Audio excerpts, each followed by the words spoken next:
Yo, what's up, everybody? Happy Friday. Welcome to the gym. Hopefully you're having a great day and are ready for the weekend. I know I am. I got plans to go see Barbenheimer.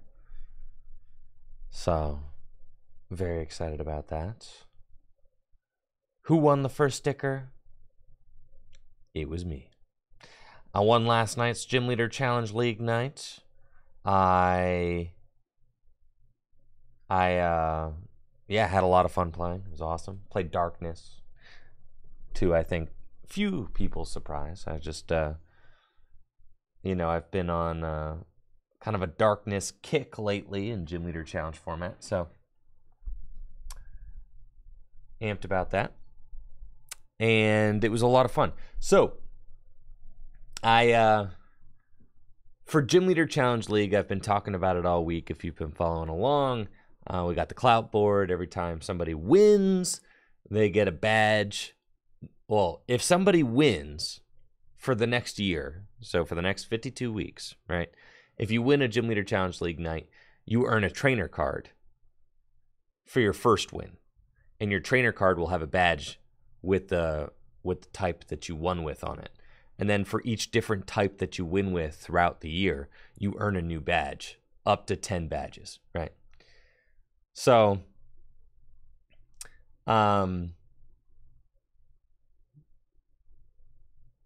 this is just to kind of have some fun competition amongst our Gym Leader Challenge League goers, to give them something to kind of like chase, and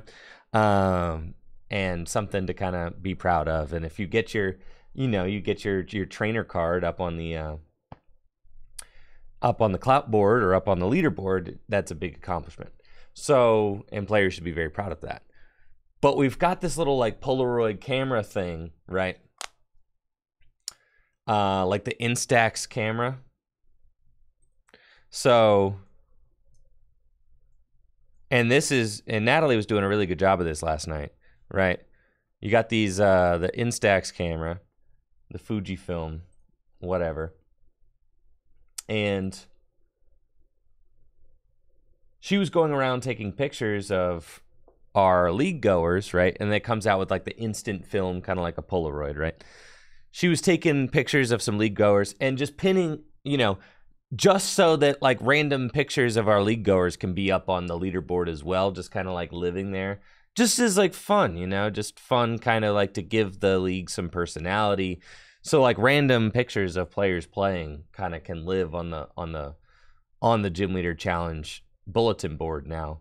And something that I thought that was really cool that she did. So like during my finals match, right? Because at 3-0 I played against Craig, who was the other 3-0.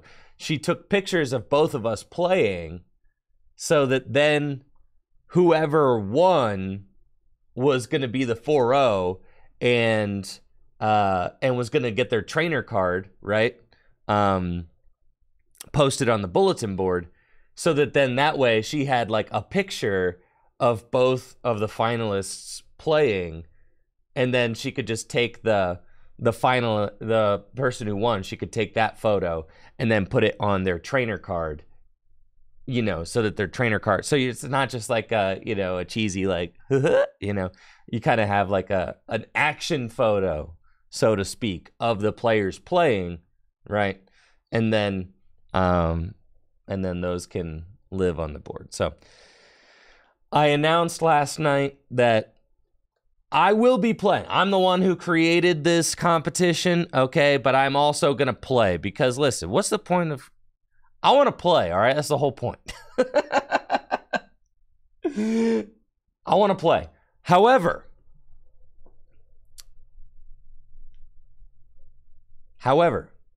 for the end of year calculations for determining who gets first place, I will not count for that. So whoever has the most amount of different wins at the end of the year will win a Gym Leader Challenge trophy and a booster box. I'm going to get a custom trophy made, okay? It's going to be sick. So I'm getting a custom trophy made and they will win a booster box, okay? And I can't win those prizes. I'm the one putting those prizes up. So even though I can win from week to week and can prevent other players from earning their badges, all right, I'm not going to count for the end of year calculations. So whoever has the most amount of different wins, except for me, will win some prizes. So I'm excited about that. And I really am, I'm going to go all in on making this trophy as dope as I can. I'm like what I want to do, yeah, badge keeping. Exactly. What I want to do is, I'm talking to my buddy Alex Holtz about this right now. But if you know anything about this kind of thing, feel free to hit me up on Discord. I'm working on basically turning my logo, turning the Gym Leader Challenge logo into a 3D model, right? So like, I'm trying to figure out how to turn the Gym Leader Challenge logo into a 3D model. And then I have a friend of mine who owns a machine shop. Yeah, so here's the logo, right? I have a friend of mine who owns a machine shop, and I want to get it machined like, you know, out of like, you know, aluminum or something, right? No, I'm not doing 3D printing. I'm getting this like machined. Like I want it to be metal, like a big metal. Yo, YRG, you working CAD every day? Okay, sick. Can you hit me up on Discord? Yeah, CNC. My buddy owns a CNC shop. Yeah.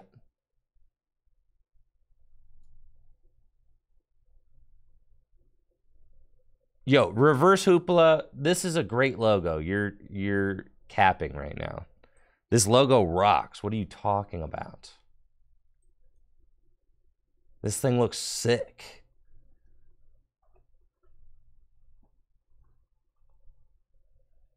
I'm sorry, Reverse Hoopla. Are you an artist? Are you a designer?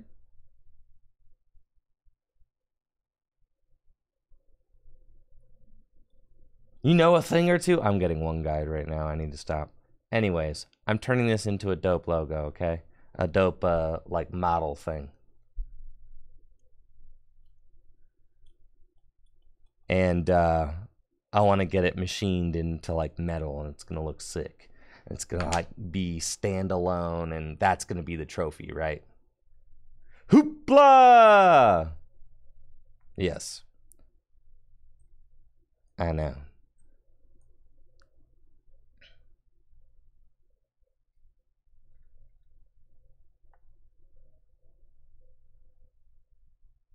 But yes, so that's what I've got going on. I'm going to create a trophy. I was thinking about making it like the Stanley Cup, you know, or whatever. Like the trophy, you make like one, make it like 2 feet wide. That's what I'm saying. It's going to be huge. Like, what if I just like made one really nice one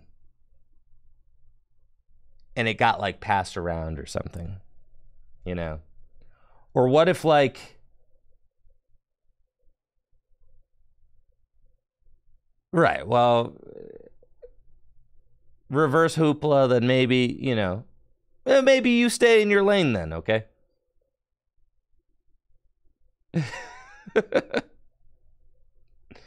All right, so, and on the base, it could have all the types of, see? Whitaker, you got it.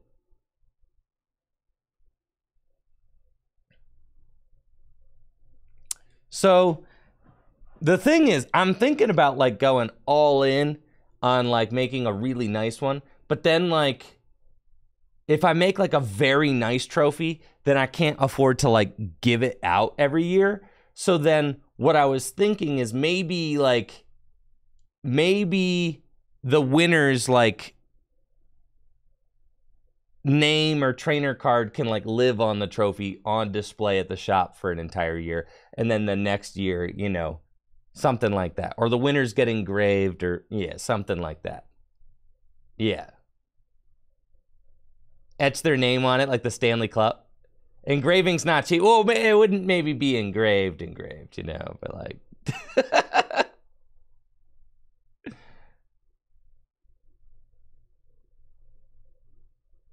Get a big trophy, name engraved.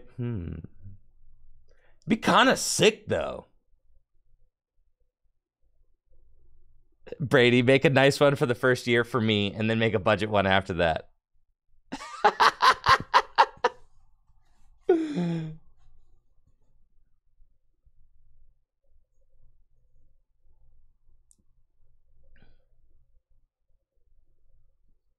Yes.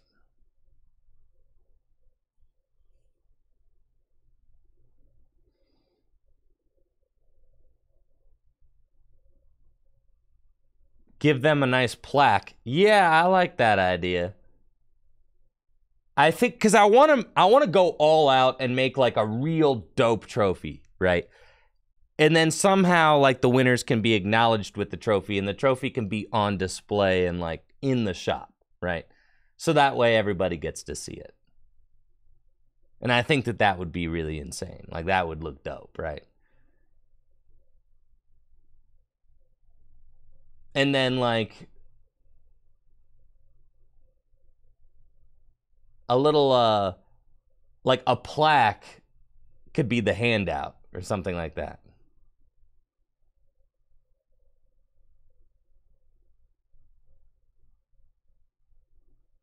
Keeping the trophy in the shop, and have a separate plaque behind it with the names. This is true. This is true. Winner gets 48 hours with the trophy. Fancy jacket. Yo, winner should get fancy jacket like the Masters. See? Now we're cooking up ideas. See?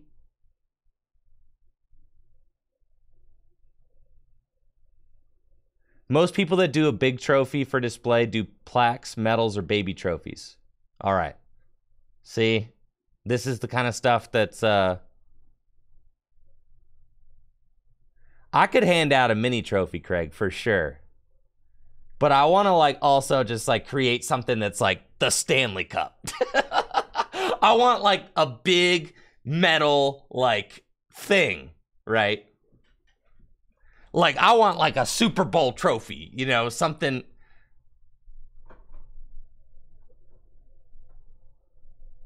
Something like massive. No, I'm not going to 3D print it. I'm going to get it machined. Like at a machine shop. That's what I'm saying. Like a Stanley Cup for the shop. Yeah, that's what I'm saying. Yeah. Something like that.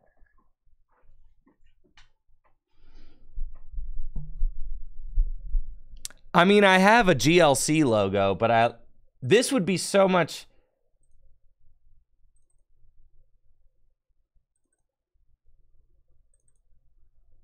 Yeah, I have this one, but...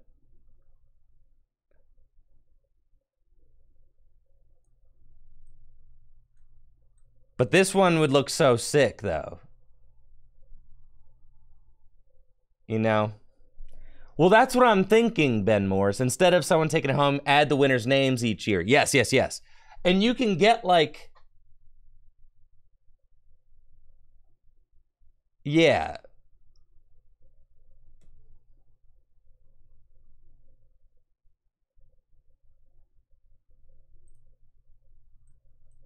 Yo, a GLC medal? Okay, we could do medals with the GLC logo. Gym Leader Challenge trophy. Okay, see, so now we're talking. Yo, that's pretty sick. Like what they give out at regional championships. Medals, and then you have like the Stanley Cup.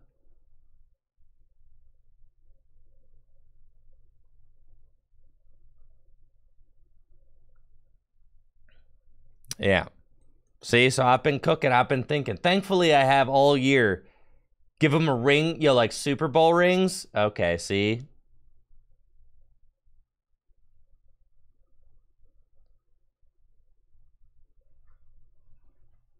Thankfully, I have all year to figure this out. We're not doing rings. Rings would have to fit.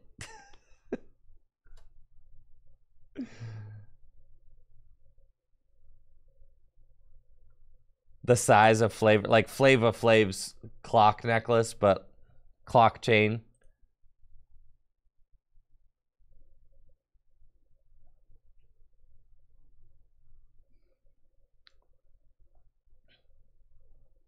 Oh, Craig is pretty confident in his ability to win this thing, huh?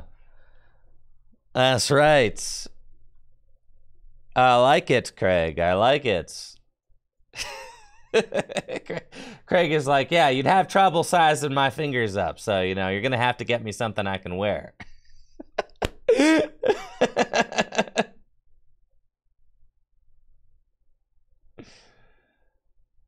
No, I'm putting the VOD up on YouTube. I just had to download it.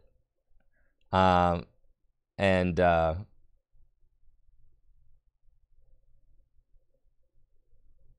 I had to edit it. The goal is to win more than I do, so it doesn't matter if I don't count. Let's freaking go, dude. That's what I'm talking about. Give me a run for my money, Craig. That's what I'm talking about right here. Yes. Right. I announced that I'm not going to count at the end of year celebrations for whoever gets the trophy and whoever gets the booster box. Craig says, it's not going to matter because I'm beating you regardless, Mahone. Let's go. That's what I'm talking about. Love that. That's sick. So, anyways. End of year pizza party. Oh, we're definitely having a pizza party. All right, what else are we doing? Poca Beach. That's right.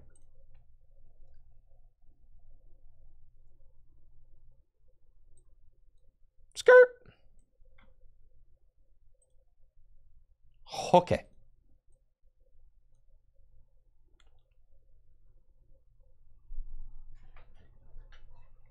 So when I win 50 weeks and you win 2 weeks, Ben, you get the booster box and trophy. Correct, yes. I'm not going to win 50 weeks. The thing is like, I already won with Darkness type. Eventually, that's the thing about the challenge, is that eventually it gets really hard. Right? Thank you, Infernin, for the Prime sub. And thank you to all the subs who subbed as the stream was getting started.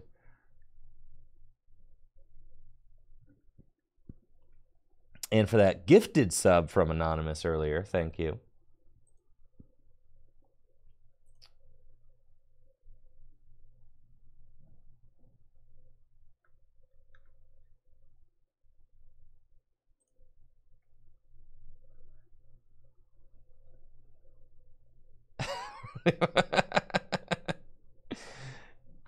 Yes, all 108 Ruler of the Black Flame cards have been revealed. Okay, so that set that I'm going to be opening next Friday. We got an idea of what cards we're going to see in that set. And here they are. We have only the second Bonsly card ever. Thank you, Find the Yeti, for that Prime sub. The first Bonsly card ever, printed in 2007. The second one ever, 2023. It's pretty cool. And here are the cards. Now, apparently, yo, this guy, all right, Fire Trainers, excited about new Entei. It's like the Zarude of fire type Pokemon is here.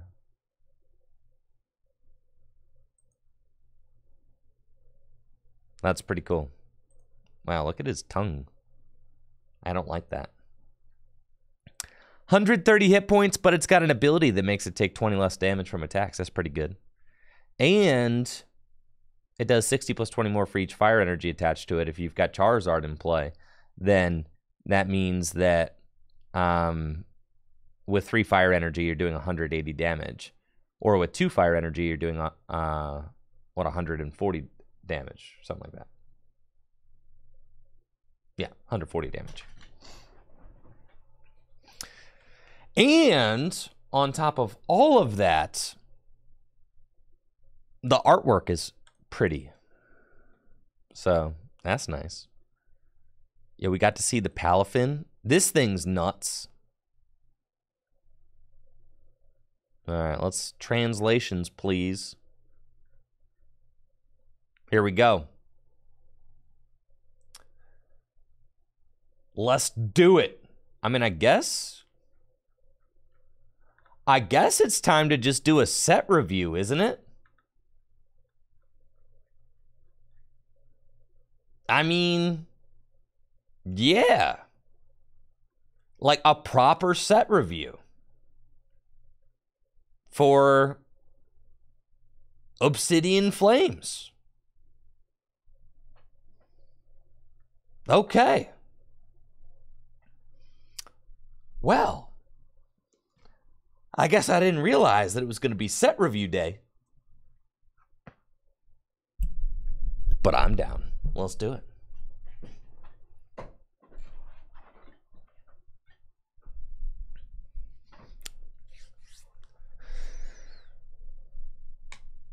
Bonsly is back in a big way. The largest story from Obsidian Flames, if you ask me, is the fact that we've got our second ever Bonsly in print.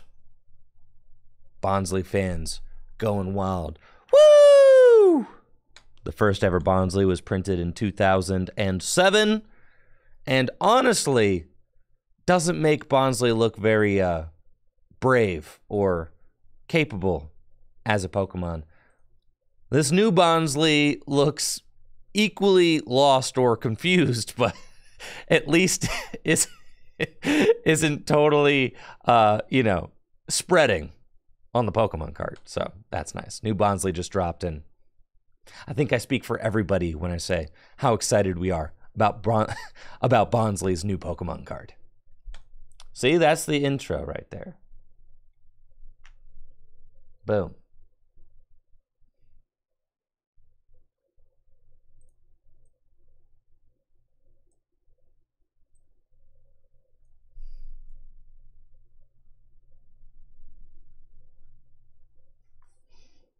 I didn't start recording yet. I'll have to rip that from the VOD if I want it. Okay. Start records. It's Obsidian Flame time, baby. Let's go. All, 108 cards from Japan's Ruler of the Black Flame have been revealed.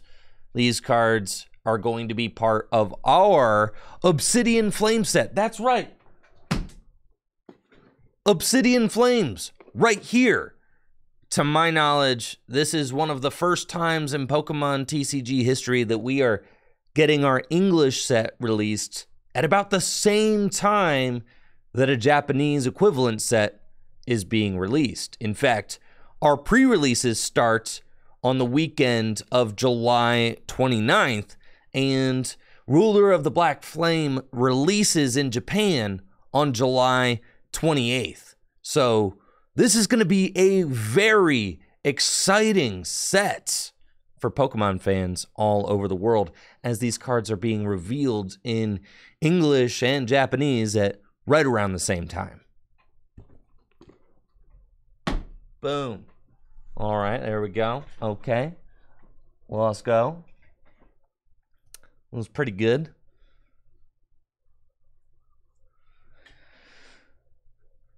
Pretty good. For the set review, let's see. Should I keep chat up on screen? Chat is in like a very disruptive place right now.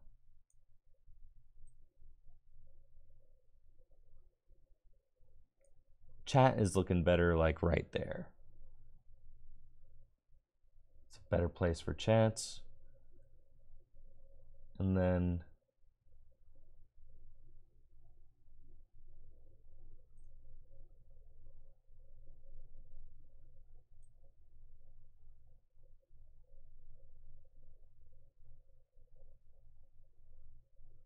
boop, boop, boop. Decrease the size of chat just slightly.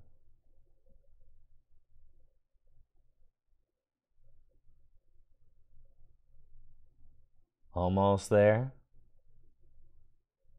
Going up. And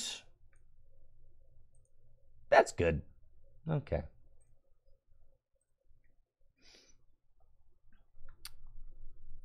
Beautiful.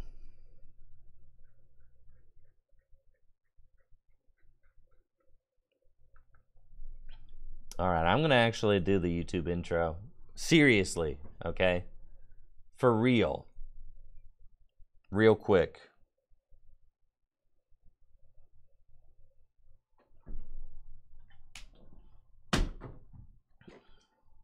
Here we go. One take wonder. That's what they call them.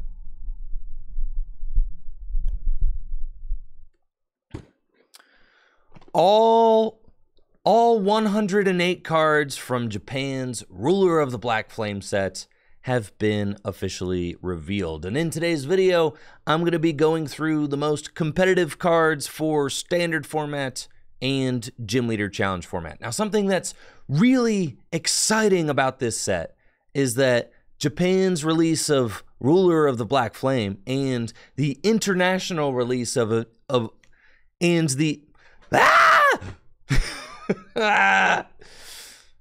right.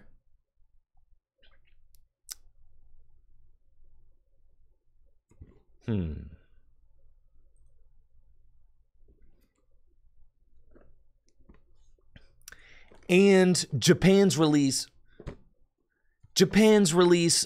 something that's really exciting about this set is that Japan's release of Ruler of the Black Flame and the international release of Obsidian Flames is pretty much aligned for what I think is the first time in Pokemon trading card game history. The pre-releases for Obsidian Flames are taking place the weekend of July 29th, and Ruler of the Black Flame is releasing in Japan on July 28th. So this is making for a very exciting set release for Pokemon fans all over the world.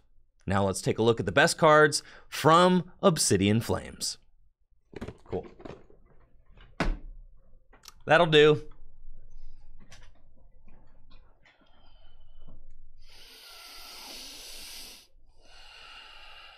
That'll do, pig. That'll do. Okay. That should give me enough content to edit.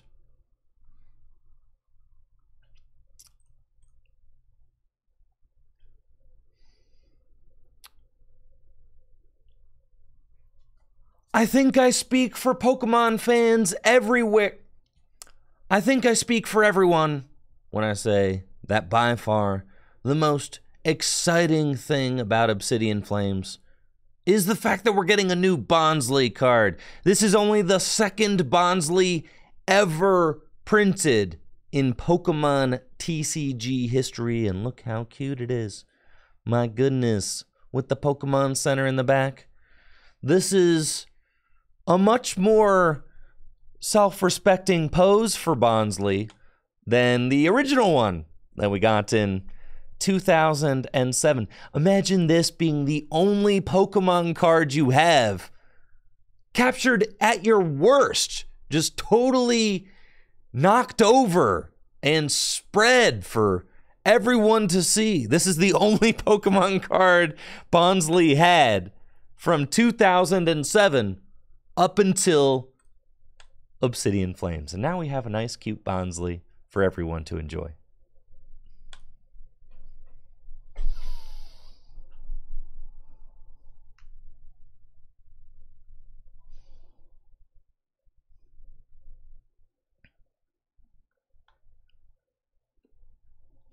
If this is your first time on stream during a set review, you'll notice that, you know, I'm filming for YouTube, obviously, but we're doing it live. We can chit-chat, you know, spitball about cards, all that. It's fun. It's like a live stream, but I'm also recording for YouTube, and I'm going to edit it up and make it into a YouTube. You know what I'm saying, right? So, we're doing it live. Because, like, if I'm going to record a YouTube video, I might as well do it live, right? There's like no point. Actually, what I've found is that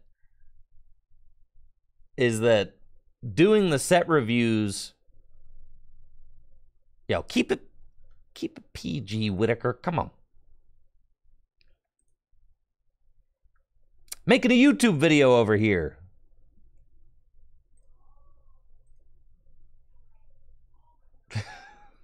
Come on.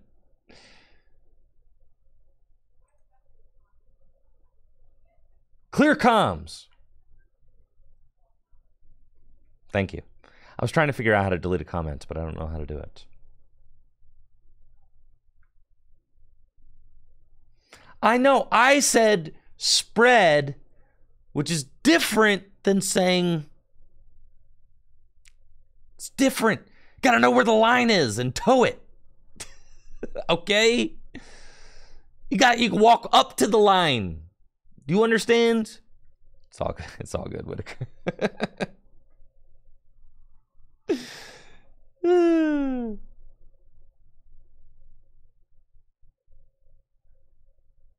Okay. But what I've found is that I found that doing the set reviews, talk about being spread eagle. I mean, what's my man doing?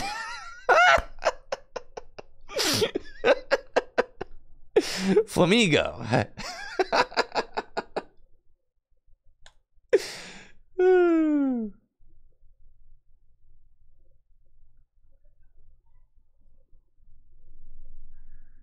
What I found is doing set reviews live is way better than doing set reviews pre-recorded, because inevitably I am going to miss a combo or some sort of reference, or I'm going to miss something. So I really like having, I love having chat involved with the set reviews so that we can bounce ideas off each other, and so that you guys can let me know if I'm missing anything that is of, great importance.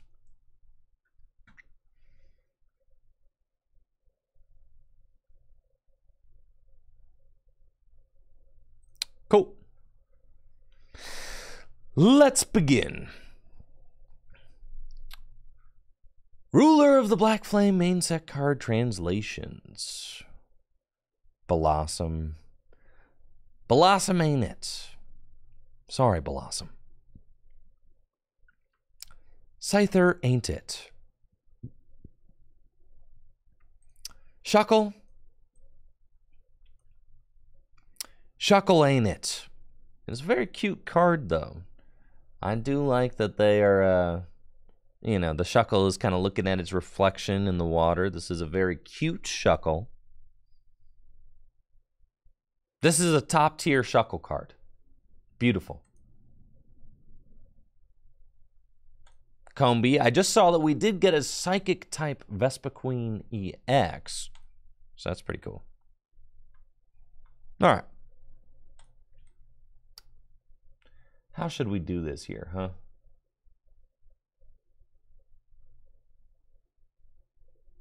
What's the best way to show off the card? I'll probably like overlay an enlarged version of the card somewhere during during post, Read translation, then show card, something like that. Yeah, I'll figure it out in post, to be honest. Here's Trevenant, the spookiest tree around. Trevenant has the Forest Spirit ability, which reads, as long as this Pokemon is in the active spot, put 1 damage counter on your opponent's active Pokemon during Pokemon checkup. So it's kind of like a passive poison ability. It only places 1 damage counter during Pokemon checkup, and the Trevenant only has 140 hit points. I think that if this ability placed a damage counter on all of your opponent's Pokemon during Pokemon checkup, this card would potentially be playable, but only 1 damage counter on just the active Pokemon feels a little underpowered in a format where Pokemon have 300 plus HP. Its attack Lock Up for 3 colorless energy does 100 damage, and during your opponent's next turn, the defending Pokemon can't retreat.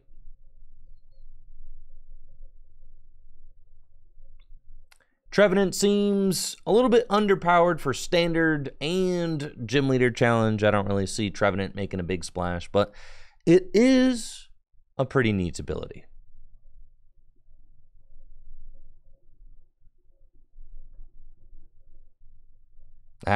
This Trevenant card is not good.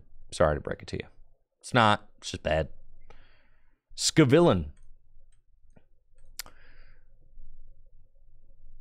It appears as if dual-type Pokemon may be a thing of the past in the Pokemon trading card game.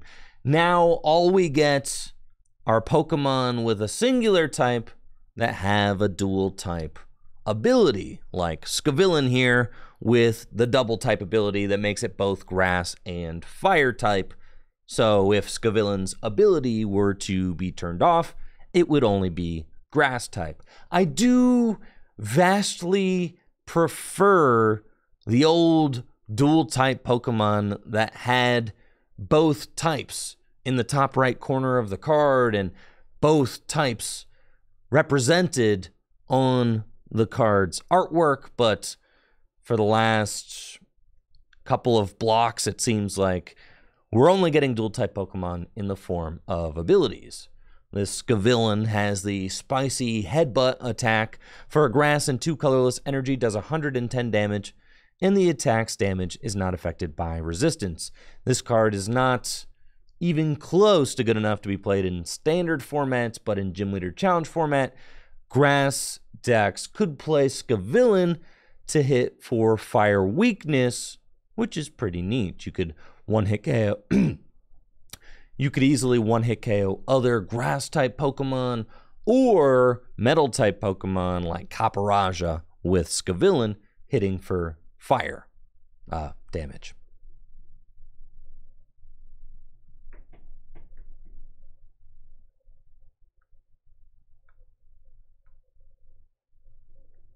Charmander and Charmeleon. Very cute. Vulpix, Ninetales. I like this Ninetales. All right. Ninetales, one of my favorite fire Pokemon. So pretty, so majestic. It's got 120 hit points and 2 attacks. First attack, 20 damage, 1 fire energy. Second attack, 2 fire energy. Place 9 damage counters on one of your opponent's Pokemon. And during your next turn, this Pokemon can't attack. This card could be interesting in a fire spread deck in Gym Leader Challenge formats. Placing 9 damage counters is very good for only 2 fire energy. Certainly, it is a usable attack. You're going to be knocking out a lot of support Pokemon by placing 9 damage counters, like Electric gets knocked out, Chinchino gets knocked out, Octillery gets knocked out. So I really like this option to place 9 damage counters in a fire type deck, but I think that you would have to build your fire type deck to really accommodate for Ninetales and its strengths.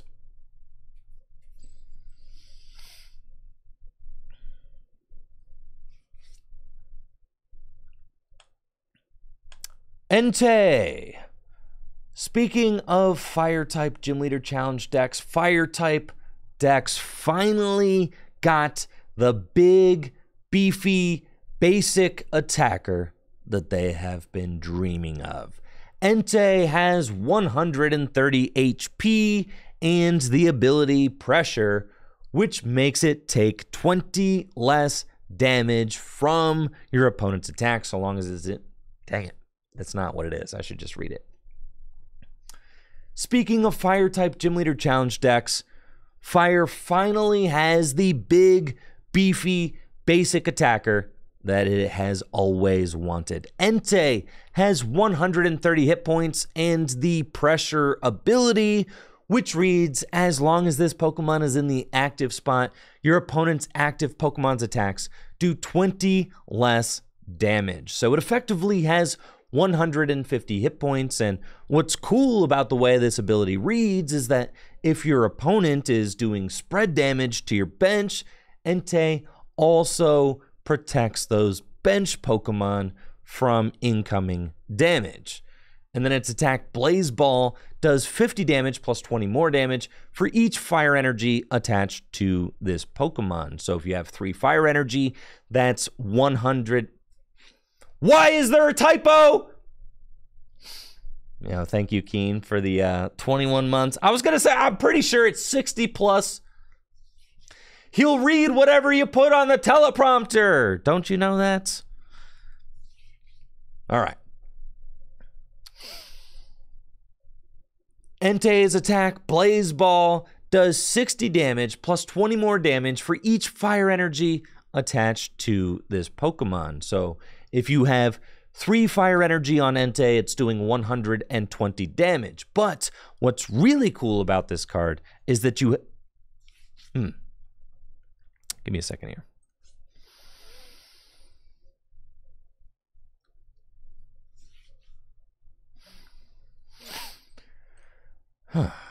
Okay.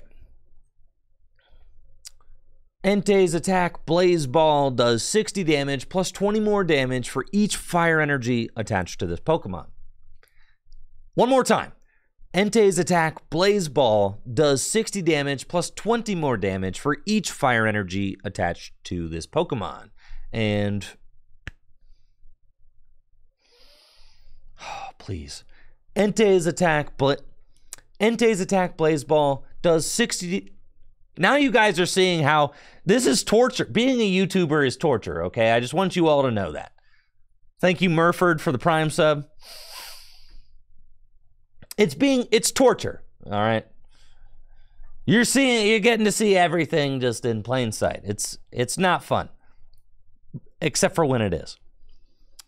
Entei's attack, Blaze Ball, does 60 damage plus 20 more damage for each fire energy attached to Entei. So if you have 3 fire energy on Entei, it's doing 120 damage. But what's awesome about Entei is that when you have Charizard from Pokemon Go in play with its Burn Brightly ability, each basic fire energy attached to your Pokemon provides 2 fire energy instead. So with 3 fire energy on Entei and Charizard set up, you're going to be doing 180 damage. For just 2 fire energy, you're doing 140 damage. So Entei pairs perfectly with Charizard, which is already one of the best support Pokemon that fire-type decks have in Gym Leader Challenge format. Boom. Did it. Okay. Thank you, Knife Laugh Love, for the Prime sub and the 17 months. First try. Can you believe it? Is that math right? Yes. Yes, it's right. It better be right.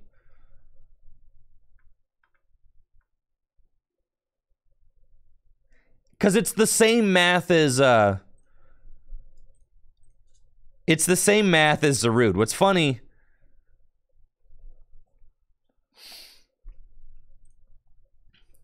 What's kind of funny about the Entei is that this combo already exists for grass-type decks. Zarude has the repeated whip attack, which is effectively the same exact attack as Entei's Blaze Ball, except on a grass-type Pokemon. And then grass decks also have access to Venusaur with the Jungle Totem ability, which doubles up the effectiveness of basic grass energy in play. So it's kind of the same thing, but, you know, red instead of green.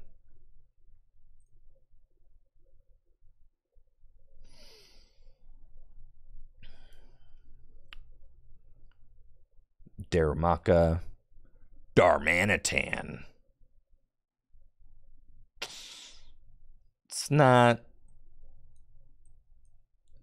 We got any Darmanitan fans in the chat? This is a cool looking Pokemon. I just, You know, the card is not very good. As much as I would like it to be, it's just not.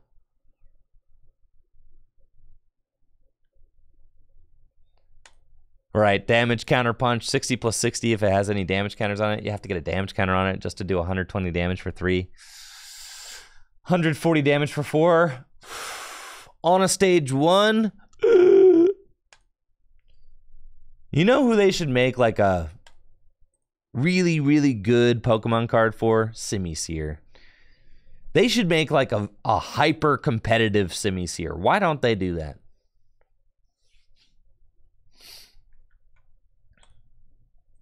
Please.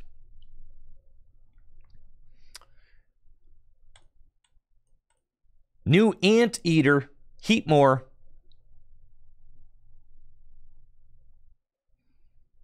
For 2 fire energy, it does 30 more. For 2 fire energy, it does 30 damage plus 30 more damage for each energy attached to your opponent's active Pokemon. So if your opponent's active Pokemon has 3 energy attached to it, you're doing 120 damage. This Heatmore is just not very good. Sorry. The Terastal Phenomena. The Terastal Phenomena continues, or is introduced? Is introduced, right? Yes, this is the first set. Obsidian Flame will be... Obsidian Flames? Obsidian Flames. All right.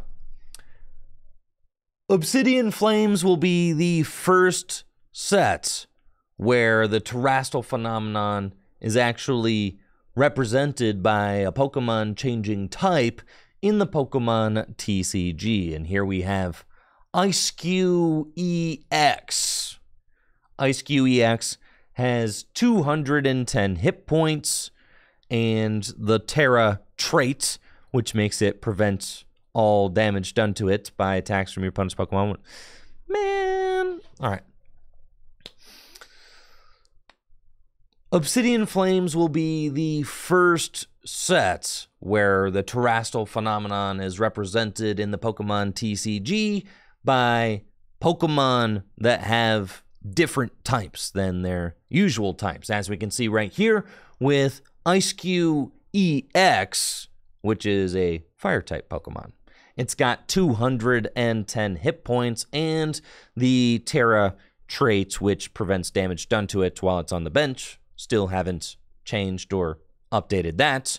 Its attack, Scalding Block, for 3 water energy, does 160 damage, and you discard an energy from this Pokemon. The defending Pokemon can't attack during your opponent's next turn. This is fine. It's a stage 1. It 2-hit KOs most Pokemon EX, V-Star, and VMAX, but the attack cost is pretty high and ultimately not that disruptive.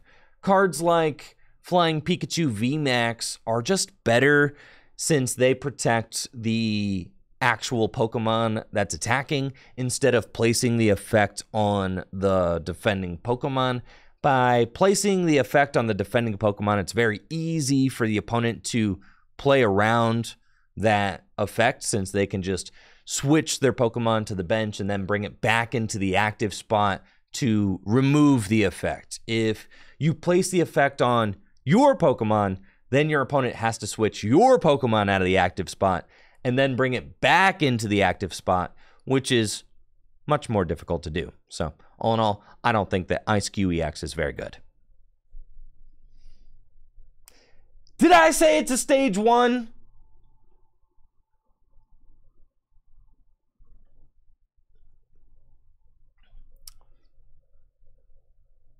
Dang it. Eiscue EX is a basic Pokemon. Did I say stage 1? Eiscue is a basic. There we go. Easy. See, I'm not going to redo that whole take. I'm just going to chop that in. There you go. Boom. Did I say stage 1? I meant basic. Easy.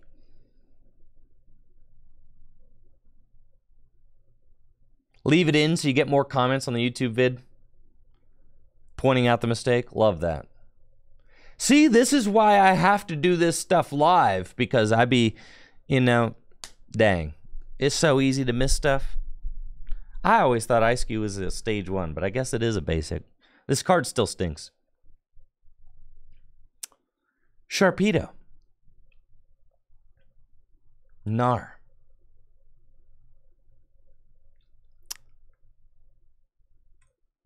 This Seismitoad is super cute and pretty good.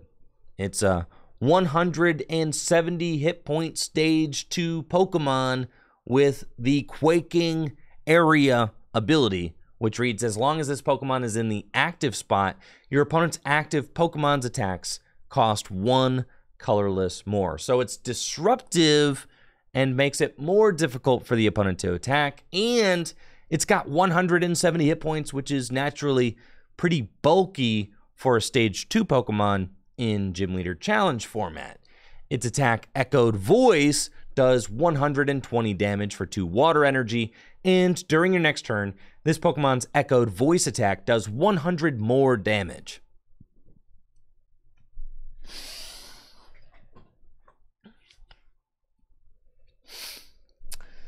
I got people in the chat right now pointing out that Seismitoad should not be weak to lightning. Listen, I don't know anything about video game types. They are not real. They cannot hurt me. Nobody cares, okay?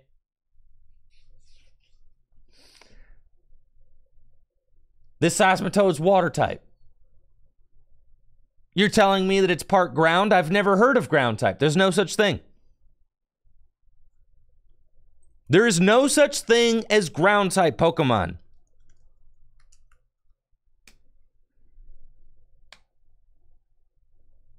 Where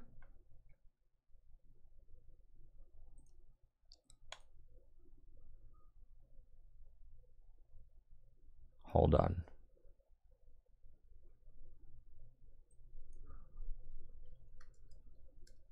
It's going to be worth it. Sorry, this has got a fake type on it. I can't use that one. Come on. There we go. No fake types here.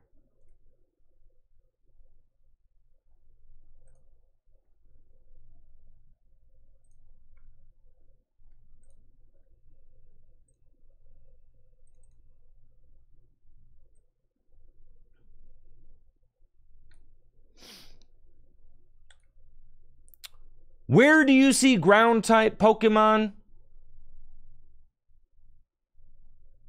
Please. Where do you see ground type? Ground type Pokemon do not exist. Oh, the brown energy symbol? That's fighting type Pokemon. No, that's just fighting. Grass, fire, darkness, metal, psychic. You'll notice things like rock type Pokemon do not exist. Steel type Pokemon don't exist either. Electric Pokemon don't exist. They're lightning Pokemon. Metal Pokemon. Lightning. Ice type Pokemon don't exist. Poison type Pokemon don't exist. Ghost type Pokemon don't exist. No.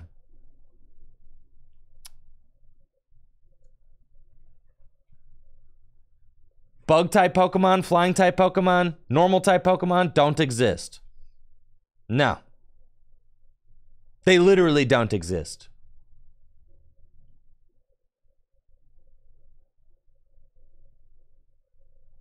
These are the only types of Pokemon that exist. Dragon, colorless, metal, darkness, fighting, grass, fire, water, lightning, psychic.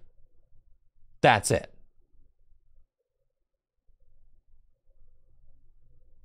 I've never heard of normal type Pokemon, only colorless. I don't want to hear any talk about ground type. I don't want to hear any talk about rock type.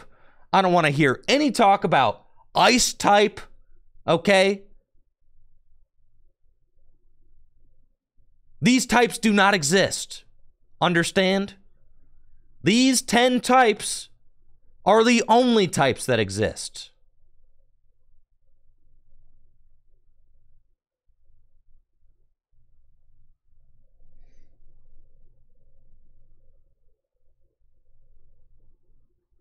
I'm sorry, if someone would like to counter my argument, then show me the ground type energy, please.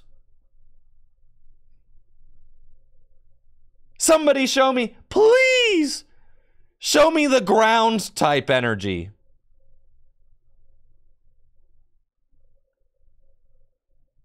Show me the flying energy.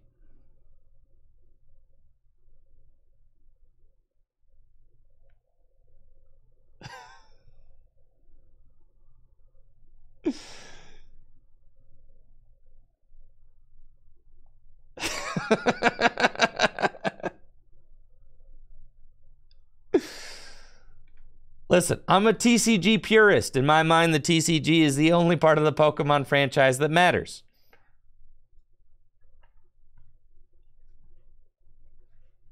And there are only 10 types.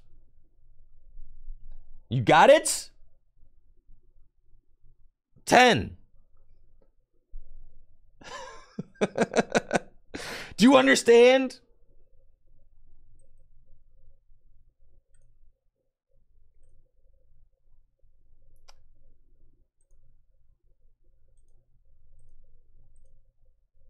Where did my...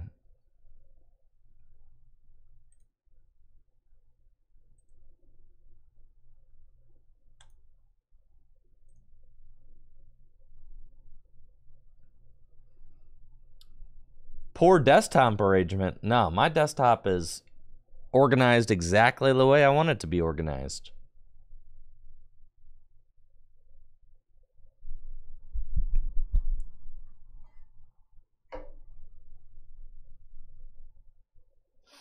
Okay, y'all ready for this?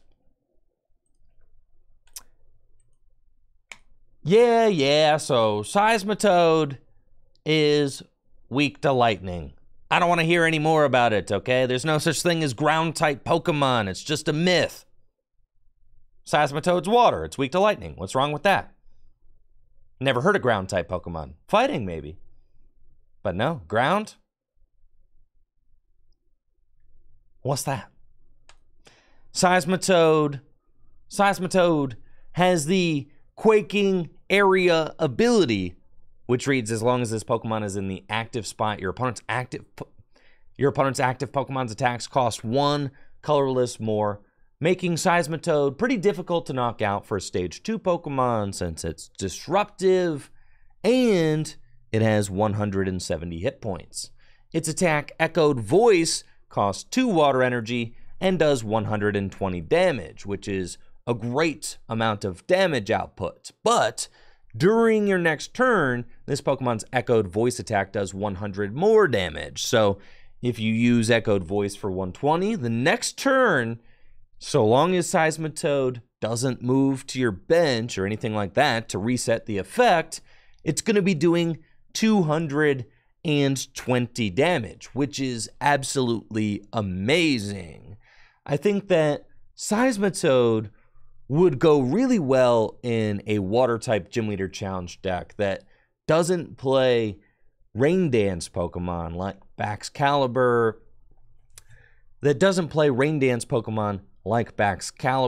or Frostmoth or Blastoise. I think Seismitoad would go really well in a deck that just manually attaches energy, maybe plays Raihan or Aqua Patch in order to get enough energy to attack into play. And I think that there's going to be much more low maintenance. I think there's going to be more of these kinds of low maintenance water type attackers getting printed, especially with I think Seismitoad would fit really well in a water type Gym Leader Challenge deck that doesn't play a Rain Dance support Pokemon like Blastoise, Baxcalibur, or Frostmoth. It's better in a low maintenance, low energy cost water build that uses Pokemon like Inteleon to attack and also relies on Aqua Patch and maybe Raihan to accelerate enough energy to attack into play. And with Obsidian Flames, I think this sort of water type Gym Leader Challenge build is becoming very possible with Seismitoad and Palafin, who we're going to get to in just a moment. There we go. Look how cute it is. It's ridiculous. It's got a little flower. That's insane.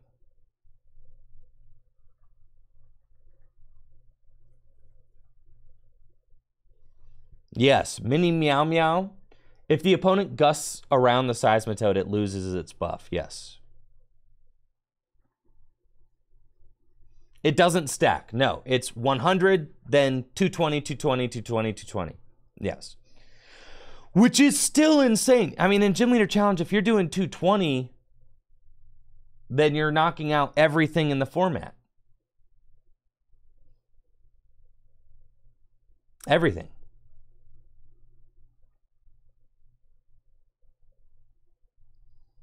I know. Well, that's the thing about doing set reviews is you realize in standard format, like literally 5% of the cards are even remotely viable, right? That's why Gym Leader Challenge is so cool. Yeah. I mean, almost none of these cards are even worth. None of these cards that I've passed by are even worth thinking about in standard format yet, right? Not a single one. So it's like, Gym Leader Challenge literally just gives us something to talk about where there is nothing to talk about.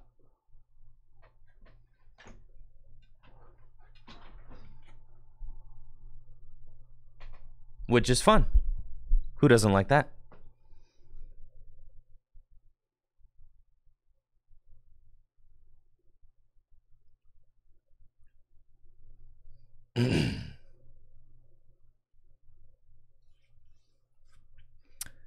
Gym Leader Challenge is officially published by the Pokemon Company International, yes. And is supported as side events at regional, national, and world championships, yes. But it's only 2 years old, so it's still growing. It's an exciting time to be a Gym Leader Challenge fan. It is. I just got a Facebook message today about players playing Gym Leader Challenge in Japan.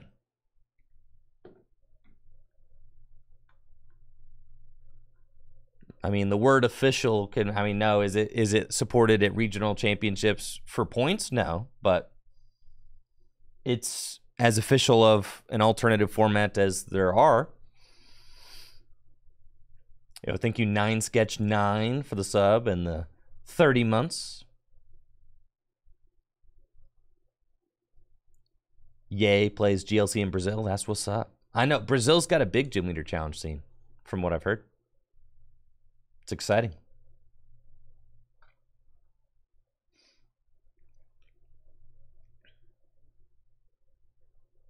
Okay, Seismitoad's cool. I like that Seismitoad a lot.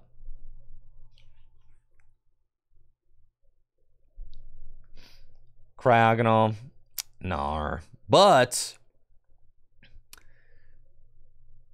Finizen and Palafin are both pretty insane. We've got the English Palafin revealed already. It's going to be a promo from Obsidian Flames. It's got 2 great attacks, 150 HP for a stage 1 Pokemon. This thing is awesome. Jet Punch does 30 damage and 30 damage to one of your opponent's benched Pokemon for just 1 water energy. And Justice Kick does 210 damage for 2 water energy if this Pokemon didn't move from the bench to the active spot this turn. the attack does nothing. So you have to switch in the Palafin from the bench to the active, and when you do, you've got 210 damage for just 2 water energy. And since Palafin has that nice 1 energy attack, you'll always have something to do with your Palafin, even if you didn't switch the Palafin from the bench to the active during your turn. I was saying that Palafin is going to be very playable in this kind of water gym leader challenge deck that I'm imagining that doesn't play Rain Dance Pokemon, but instead just attaches energy from hand or maybe uses Raihan and Aqua Patch. Palafin fits that bill perfectly. It's got a ton of bulk. 150 HP for a stage 1 is about as good as it gets in Gym Leader Challenge format. And Justice Kick is some great damage output. This card is such a strong attacker that it's even conceivable to talk about it in the realm of standard format, though I do not think that this card is going to be good or played in standard format, but it's possible since 210 damage almost knocks out basic Pokemon V. You would still need a damage buff like Choice Belts, but 210 damage is still pretty solid. It just so happens that the best attackers aren't weak to water right now, so you're probably not going to be playing this Pokemon in standard. But in Gym Leader Challenge formats, definitely a potential attacker, and a great one at that. I think Palafin will pair very well with the new Seismitoad that we just reviewed also. And something else that's great about Palafin is that it evolves from this Finizen, which has the Brave Evolution attack. For 1 water energy, you switch this Pokemon with one of your benched Pokemon, then search your deck for a card that evolves from this Pokemon and play it onto this Pokemon to evolve it. So Finizen is an exceptional starter in Gym Leader Challenge format as well, since it can search out the evolution and switch itself to the bench so that you're ready to launch a huge attack on the second turn of the game.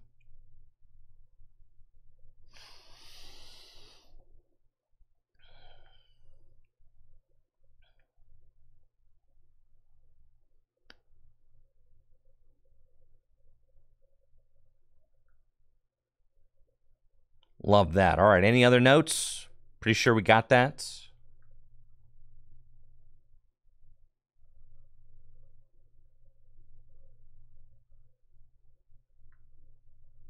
Word.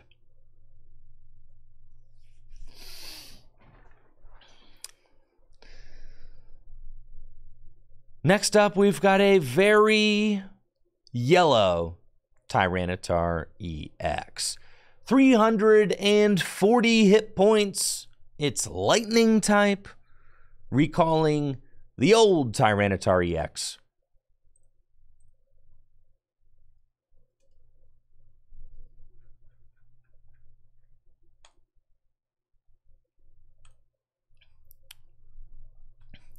From Dragon Frontiers, which was also lightning type.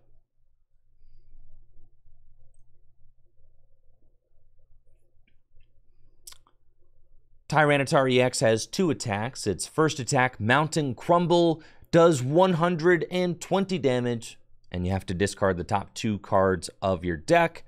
Toll Rampage does 150 damage, and if any of your bench Pokemon have damage counters on them, the attack does 100 more damage. 250 damage for 2 fighting energy is not bad. And the fact that this Tyranitar has 340 HP means that it'll be extremely difficult to knock out.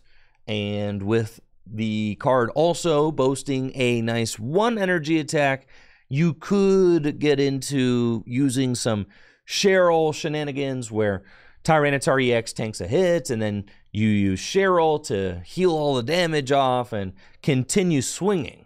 Mountain Crumble is pretty destructive, though, and if you do it enough, you will eventually deck yourself out, which is no bueno.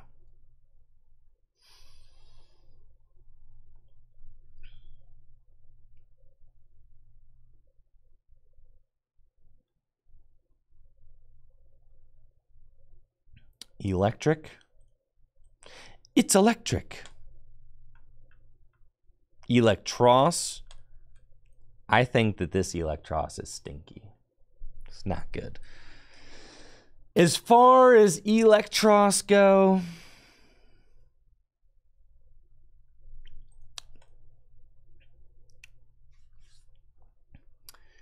anytime they print a new Electros, you got to take a look at it for Gym Leader Challenge format, since Electric from Noble Victories is one of the strongest support Pokemon in the Lightning type card pool with its Dynamotor ability. This Electros has 2 attacks and 160 HP. Its first attack, Suction Shock, switches in one of your opponent's benched Pokemon to the active spot and does 60 damage to the new active Pokemon. Then you flip a coin. If heads, that Pokemon is paralyzed. That's a pretty nice low energy cost attack. It gusts a Pokemon into the active and you have an opportunity to paralyze it. And then its second attack, Headbolt, does 130 damage for a vanilla 3 energy. I think this Electros is fine.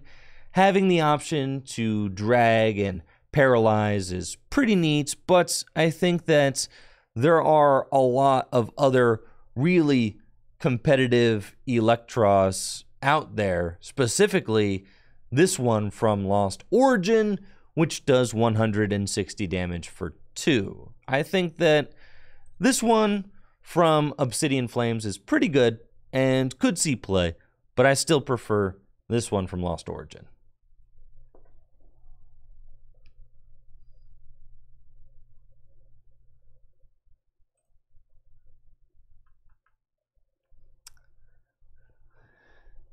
Is it just me, or does this set seem to be filled with cards that are not standard viable, but potentially playable in Gym Leader Challenge formats? Thundurus is a new basic lightning type attacker with the Bad Weather ability, which reads, as long as this Pokemon is in the active spot, prevent all damage done to your benched Pokemon by your opponent's attacks. So a nice little makeshift bench barrier that only works when Thundurus is in the active.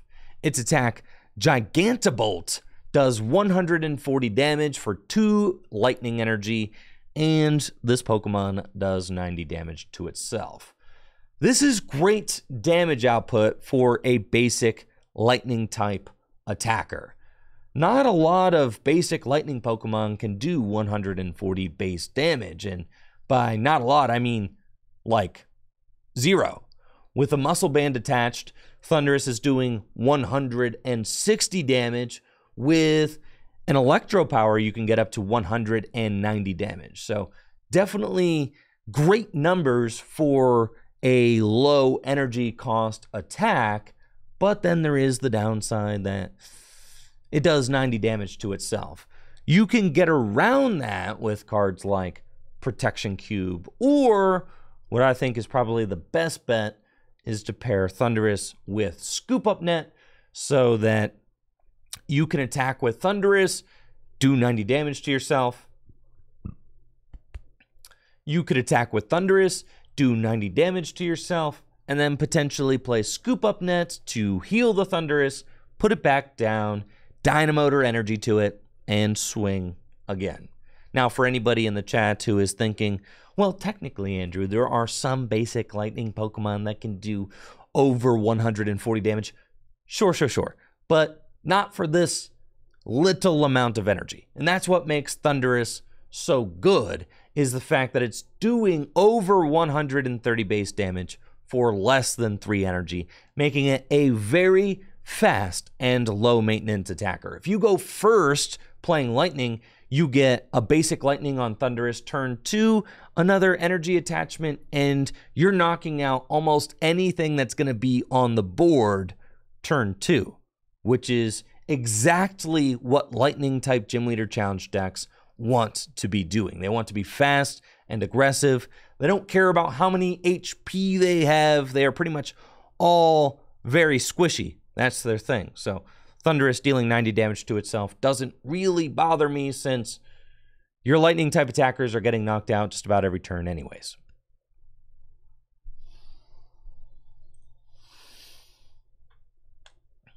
Yeah, this thing is nuts.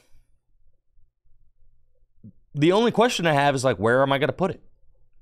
I mean, it's a very good attacker. I think that... And if you look, just looking around, like, look at lightning, basics, that are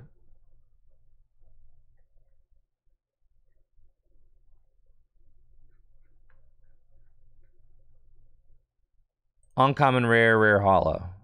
Boom.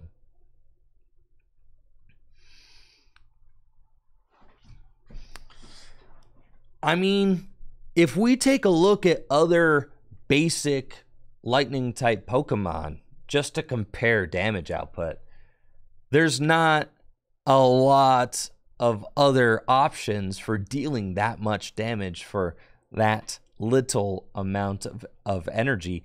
I mean, this other Thundurus does 130 for 3. The difference between doing 140 for 2 and 130 for 3 is massive. I mean, we're talking about the difference between a busted card and an underwhelming card, right? That little tweak to the formula makes all the difference. This Zekrom does 130 for 3 and 60 damage to itself, right? That's pretty par for the course. Like 130 for 3, you expect to see 130 for 3. 140 for 2 is crazy. Nobody does 140 for 2.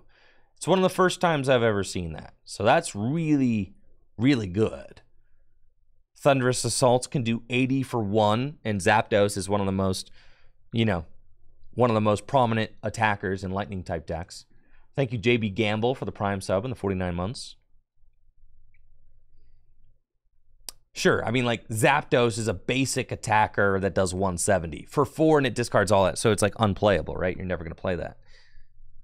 Raikou, if you stack enough energy on this Raikou, sure, you'll do that much. But, like, that's the thing, is they're all very expensive attacks. There's, like, a Zeraora that can do 150 if you discard 3, but you have to discard 3 energy, right? So it's like this one, Discharge, right? So, thank you, Birdkeeper Matthew. Appreciate you. 18 months, thanks.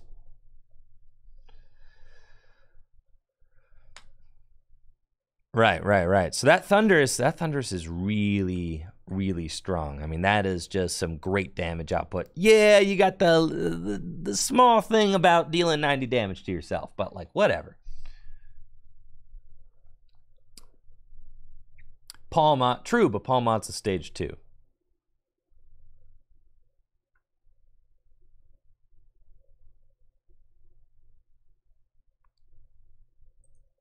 All right, let's talk.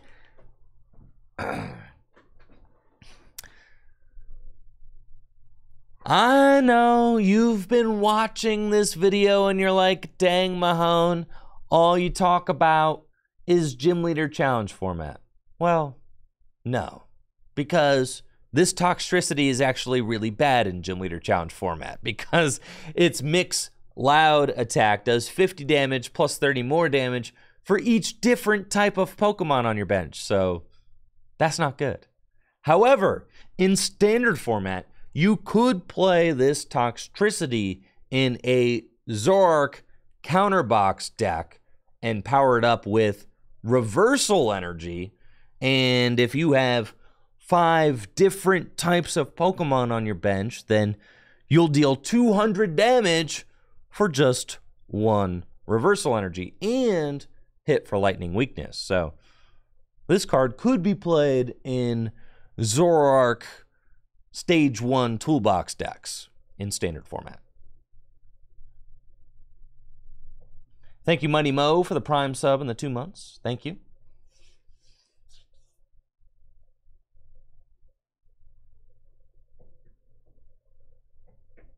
You could, in GLC, you could play it with a Fossil. It's true.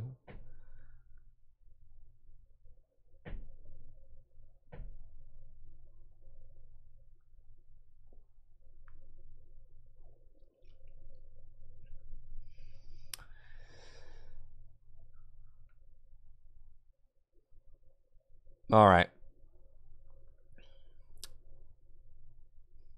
Belly bolts. Oh, belly bolts. I heard the other day that these huge eyes on the side of belly bolts are not actually eyes, and that its real eyes are these little yellow dots, and that perturbed me deeply. Belly Bolt has 140 HP and the Insulator ability, which prevents all damage done to this Pokemon by the attacks of your opponent's Lightning-type Pokemon. So if you've got a problem with Miraidon EX decks, then you could just put Belly Bolt in your deck, and you won't have to worry about Miraidon anymore. But that's not really a viable strategy in standard format. I don't think that anybody is going to put Belly Bolts in their deck just for the Miraidon matchup. In Gym Leader Challenge format, if you wanted to tech very heavily against other Lightning type decks as a Lightning type deck yourself, you could also play Belly Bolts.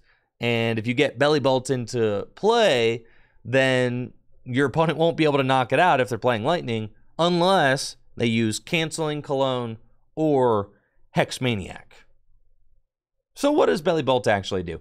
Thunder Edge. For a Lightning and 2 colorless energy, it does 100 damage, and this attack's damage is not affected by any effects on your opponent's active Pokemon. Cards like this have been printed before. The Heatproof Bronzong is the one that comes to mind right away. Traditionally, these cards have not been good at all, but in very specific circumstances, say for instance Miraidon EX is a very popular deck that you need to counter, then this kind of card could see play. But for the most part, I don't expect it to.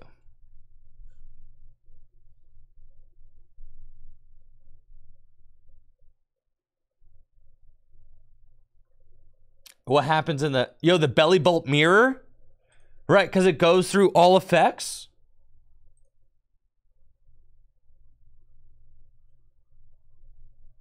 I know. It's like, I know Heatproof Bronzong. I know it saw play. I know, right?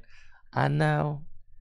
But for the most part, I'm saying, for the most part, I know Heatproof Bronzong won because the metal deck needed to... Well, okay. The difference between Heatproof Bronzong and Belly Bolts is that Bronzong was a card that protected metal type. Bronzong was a card that, protected the deck's primary weakness, which was fire, and the fire decks didn't play any non-fire attackers at the time. So it was a perfect meta call. So Belly Bolt could be used in standard format to protect against lightning weakness if the lightning decks don't play any other types of attackers. Miraidon doesn't usually play any other types of attackers, so it could be used for that. It could.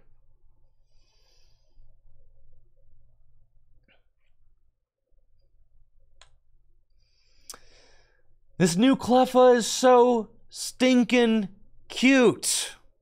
Look at it. Just stargazing. All wide-eyed and wondering what's out there. 30 hit point basic Pokemon in classic Cleffa fashion. No retreat cost, meaning that it can easily pivot in and out of the active spots. And a free attack, Grasping Draw, which allows you to draw cards until you have 7 cards in your hand. A great setup Pokemon. I really like this card. It's got a low amount of HP, which is extremely problematic in standard format right now because of Sableye and the Lost Mine Attack, which places 12 damage counters on your board. Yeah, the fact that they could knock out 2 Cleffas in one attack and then some is quite concerning. So I worry that Cleffa won't see a lot of play in Standard because of Lost Box. It could see play in Gym Leader Challenge format as an increased consistency option for Psychic decks, and I think that I would certainly play it. I mean, it's a great setup card.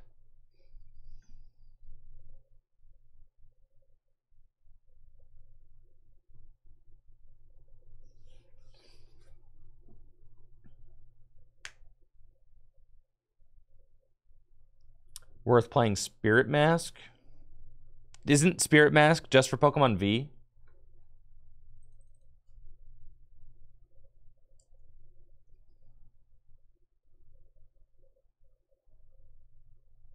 No. No, that's not worth it.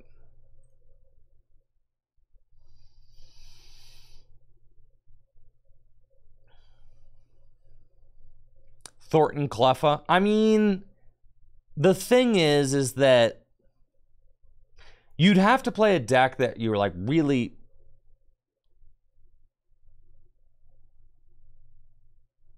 All right. I'm starting to reconsider. The more I think about Cleffa, the more I think this card could be really good. So long as the deck that you're playing doesn't have a problematic Lost Box matchup, or so long as you're not particularly worried about that.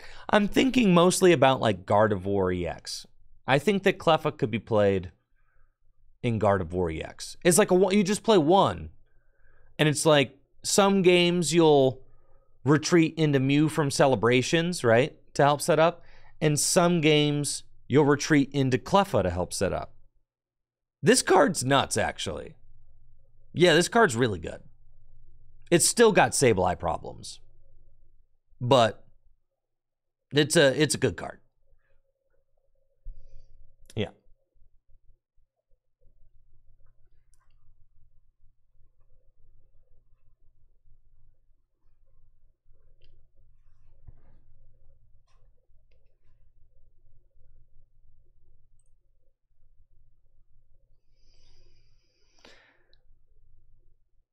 If you're having girl problems, I feel bad for you, son. I got 99 problems, but Sableye is not one. Am I right? Togekiss. Togekiss is a new Stage 2 Psychic-type Pokemon with the Precious Gift ability, which reads once during your turn. After you attack, you may draw cards until you have 8 cards in your hand. That's pretty cool. I like that. I really love the design choices that Creatures is making with the cards from the Scarlet and Violet block. Having effects of abilities come into play after an attack is just really cool. Filling your hand to 8 cards is insane if you just set up Togekiss. I mean, this seems like... Okay, all right, I have a question.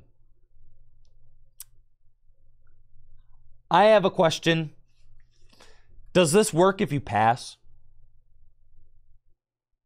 Or do you have to attack? I think you kind of have to attack, right?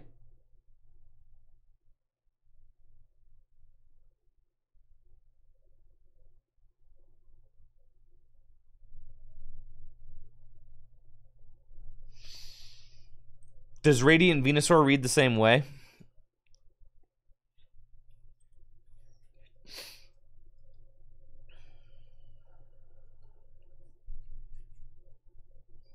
Yeah, okay. So then it should. Yeah.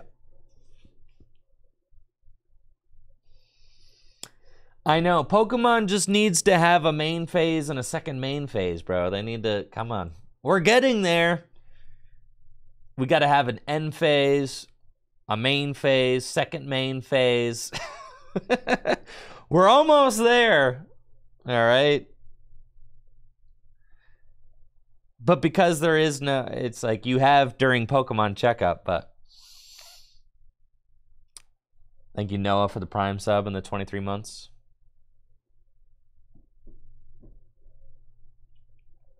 All right. Togekiss is a new Stage 2 150 hit point psychic Pokemon with the Precious Gift ability, which reads once during your turn after you attack, you may draw cards until you have 8 cards in your hand. This is a really powerful draw card, and it's got an attack. Power Cyclone. For 2 colorless, energy does 110 damage, and you can move an energy from this Pokemon to one of your benched Pokemon.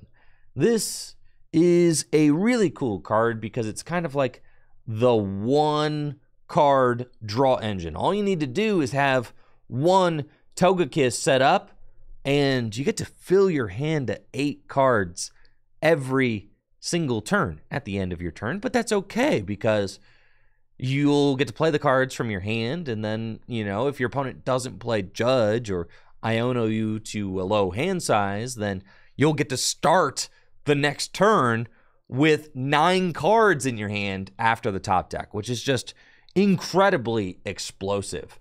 And Togekiss has free retreats, meaning that it could be a huge boon for any deck that Togekiss is played in, giving you a free retreat pivot, which is always nice.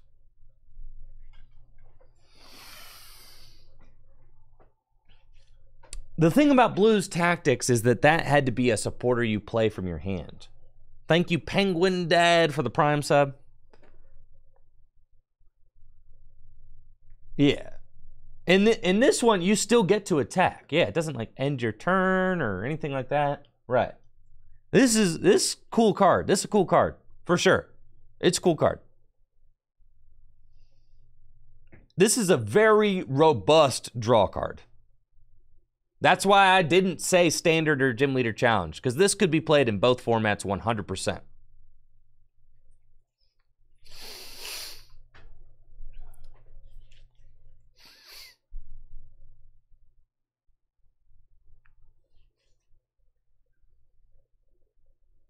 Yo, whiny voice. Okay. Togekiss even evolves from 2 pretty good cards. Togepi has the whiny voice attack. For 1 colorless energy, you choose a random card from your opponent's hand, and your opponent reveals that card and shuffles it into their deck. Imagine taking your opponent's professor's research and just shuffling that back into their deck. Very funny. And then Togetic has the shared piece attack, which allows each player to draw 3 cards.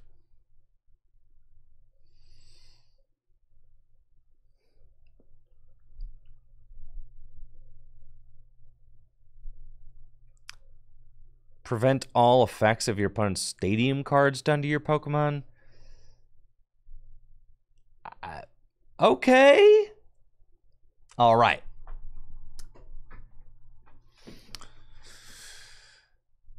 If you are sick and tired of getting shut down by Path to the Peak, Solrock, and Lunatone, if you are sick and tired of having your deck shut down by Path to the Peak or Temple of Sinnoh, look no further than Lunatone with the new Moon ability, which reads if you have any Solrock in play, so you got to have both, but you get to prevent all effects of your opponent's stadium cards done to your Pokemon.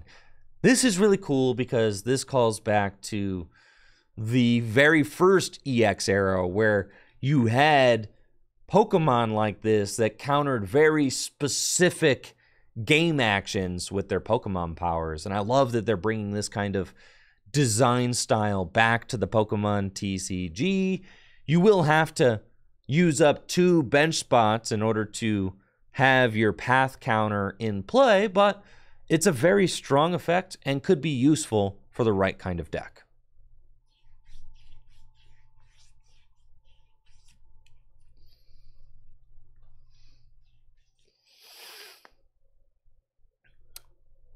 For instance, if you're playing an Arceus Duraludon deck and You don't want your opponent to be able to counter Duraludon VMAX with Path to the Peak. All you need to do is get out Solrock and Lunatone, and then your Duraludon is invincible, even through Path. It's pretty cool.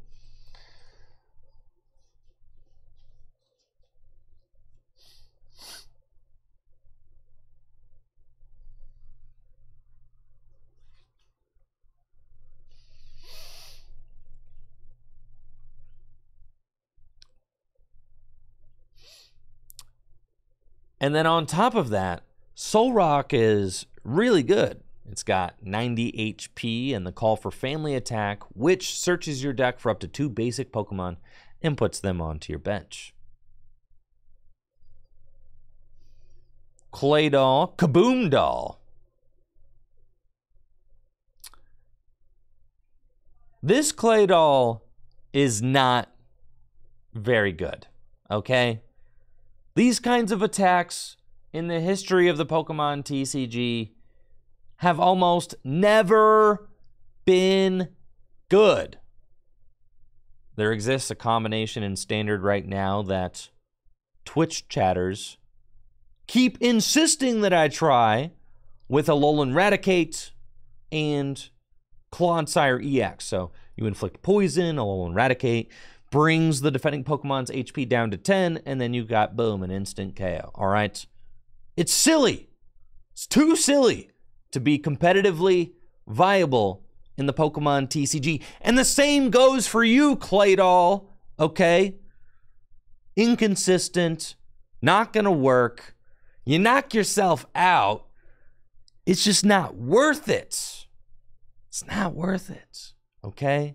I understand the dream of getting massive one-hit KOs on Pokemon VMAX for just 1 energy with a Claydol. It's just too silly. But that being said, if you had a way to increase Claydol's HP and then you set up Clodsire EX, then for just 1 Psychic Energy, you could knock out any Pokemon in the Pokemon TCG. Kaboom!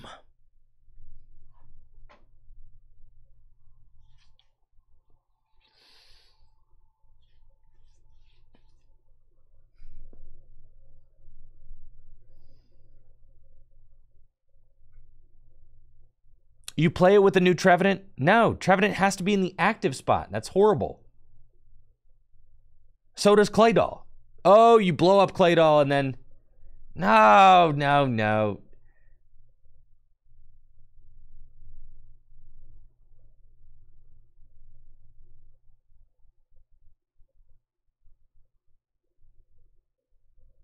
I don't care. Okay.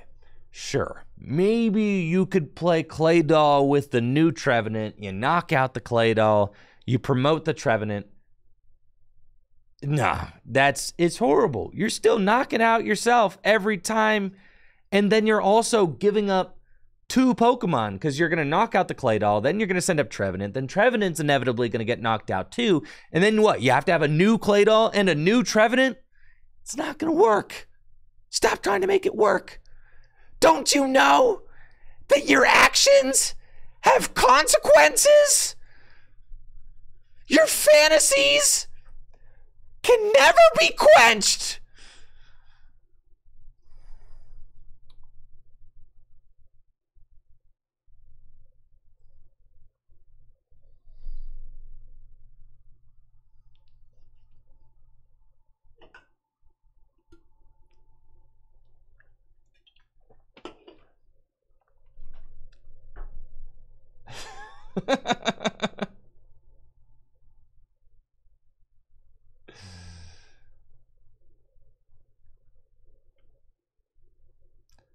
Wait, Claydol Trevenant doesn't work?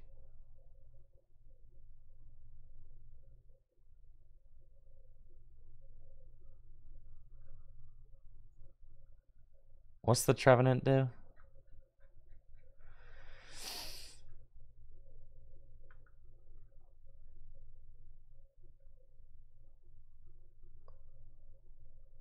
During Pokemon checkup.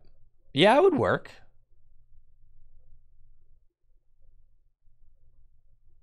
Yeah, that works. 100%.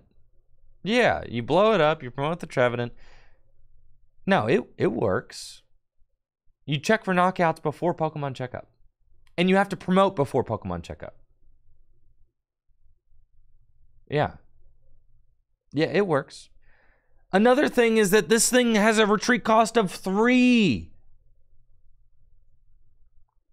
Okay? A retreat cost of 3.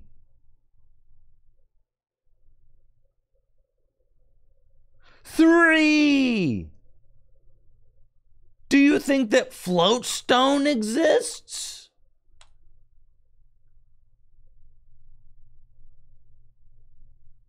You attack with the Trevenant?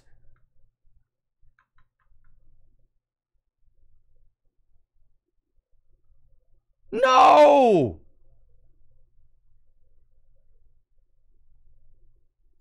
A retreat cost of tree.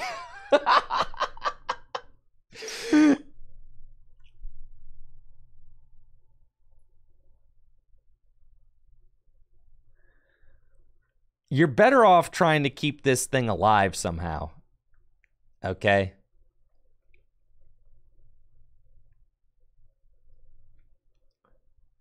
What are all the different ways you can keep Claydol alive? I'll go down the rabbit hole with you. I know, I'm filming a YouTube video, but what's the point if we don't get a little sidetracked? Okay.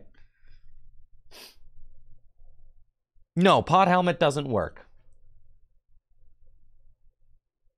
Cape of Toughness is basics only. Big Charmer would work, but it's rotated. We're talking standard. Big Charm is not only basics, it's evolutions too, but it's rotated. Nothing.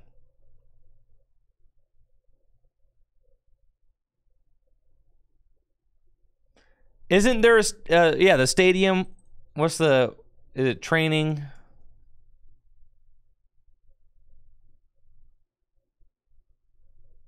Something, studio?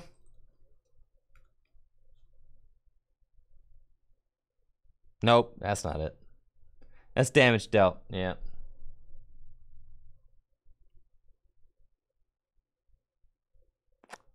Nothing. We got nothing, chatters. This card stinks.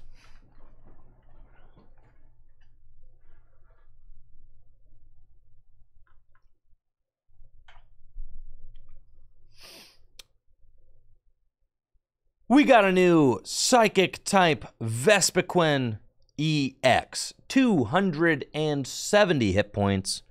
Weak to darkness and resists fighting. It's got the Terror trait, no bench damage. 2 attacks for 1 grass energy. Recovery Pheromones heals 60 damage from one of your Pokemon. That is not a great attack. And then Phantom Queen for 3 grass energy, 200 damage. Put 3 damage counters on each of your opponent's benched Pokemon that has any damage counters on it. This is a powerful attack if you're playing a spread style deck. Getting 3 grass energy onto a stage 1 Pokemon EX is not the easiest thing to do. However, it is possible. I'm looking at you, Gardenia's Vigor, which has not been even a remotely playable card up until this point.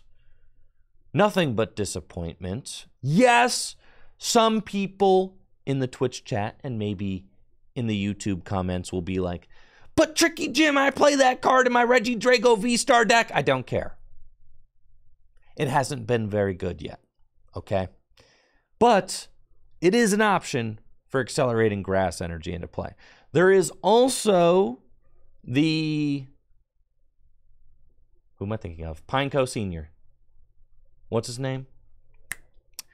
There is also Fortress EX, which can, of course, blow itself up and accelerate energy into play. Fortress EX is probably your most dependable option for getting this much grass energy into play. You could also use Leafeon V, right, which can accelerate a grass energy into play, and it ends your turn. So there are some options, but then, of course, you also have to figure out how are you going to get the initial damage onto your opponent's benched Pokemon, and then Vespiquen can soften them up even more or finish them off. It's a pretty cool card. Just got to figure out how are we going to build it.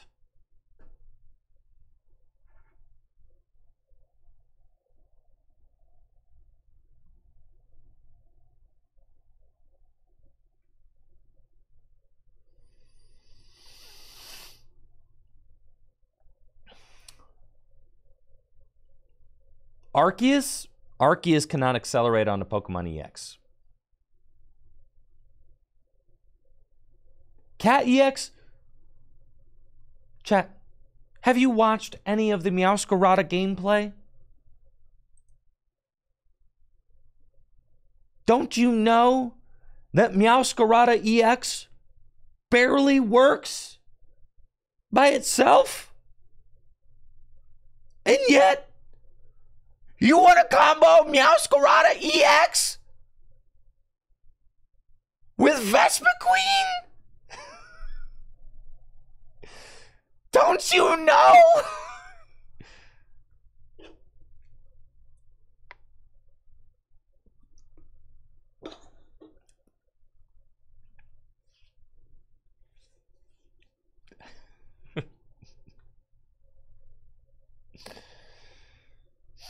Listen, by jamming more Pokemon that cost more energy in your Meowscarada deck, you're not going to make the Meowscarada deck better. You're going to make it worse.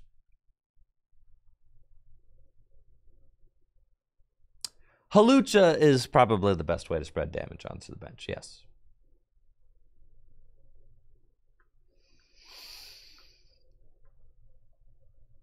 All right. Moving along.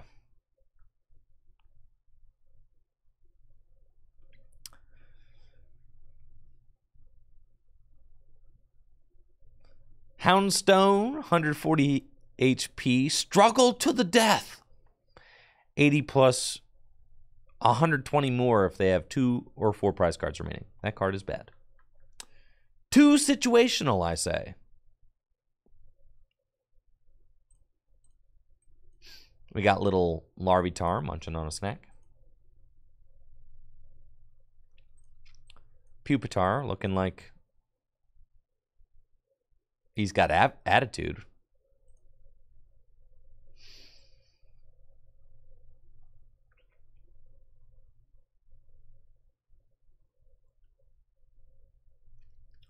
Iron Gathering, 2 metal energy from your discard pile into your hand. Next, Bonsly, my beloved, wandering around Paldea without a single thought in its little wooden head. What's going on behind those eyes? Nothing. Bliss. And maybe dealing 10 damage for free and confusing the defending Pokemon, which is what it does.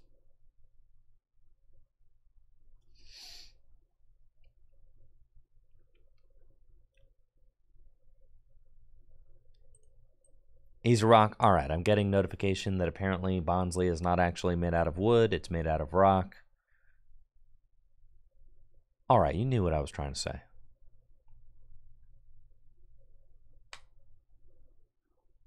Real Pokemon fan checkpoint. That's right.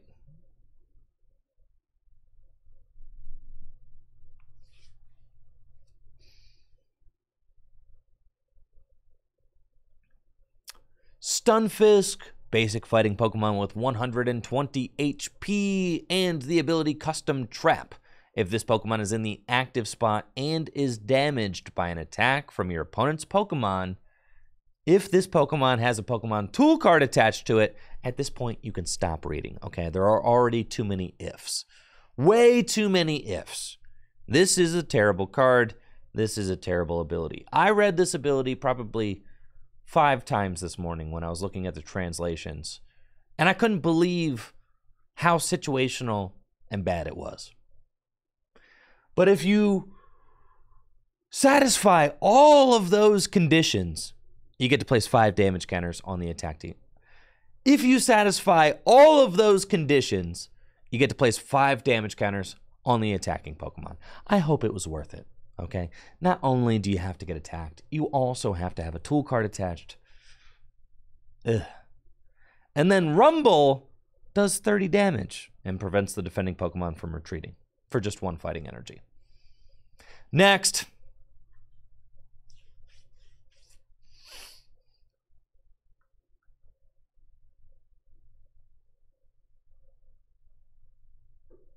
Hammer.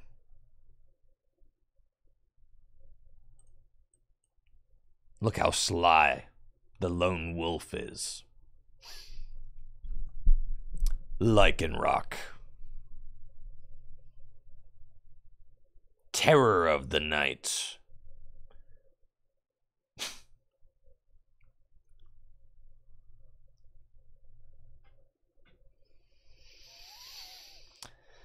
Oh boy, this card stinks.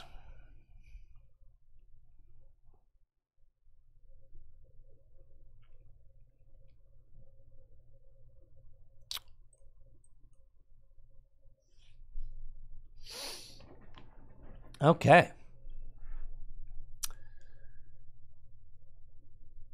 New Stage 1 Fighting-type Pokemon, Glimmora EX. This card was revealed a couple of weeks ago and is pretty neat. It's got 270 HP and the Dust Field ability, which reads, as long as this Pokemon is in the active spot, your opponent can't have more than 3 benched Pokemon. And if they have 4 or more, they have to discard until they have 3. So this is basically Parallel City, which is one of the strongest, if not the strongest, stadium card ever printed back in X and Y Breakthrough on a Pokemon EX's ability. Pretty neat, especially since there is a Glimmet with Ascension, so you can attach an energy to Glimmet turn 1 and ascend into Glimmora EX to activate its Dust Field ability instantly. This is very good against setup-oriented decks like Gardevoir EX and other decks that want to have a very wide bench, as you're going to limit their setup abilities with Glimmora just being in the active spot. Its attack, Poisonous Gem, does 140 damage for 2 fighting energy and poisons the defending Pokemon. So 150 damage after poison. It's a decent amount of damage for a relatively low energy cost. You'll one-hit KO many fighting weak Pokemon like Miraidon EX and Arceus V-Star, but all in all, Glimmora is a relatively underwhelming attacker itself. Something you could do is utilize Glimmora in a deck that attacks with other attackers. Just promote Glimmora after a knockout and then switch it into a better attacker to disrupt your opponent's board state. And I think that that'll probably be a more likely use for Glimmora EX, unless fighting type Pokemon get some more support coming up soon. Maybe if Strong Energy was reprinted or something like that, then, you know, Glimmora would be able to hang as a deck by itself. But right now, I kind of see this as a disruption card that pairs better with more capable attackers.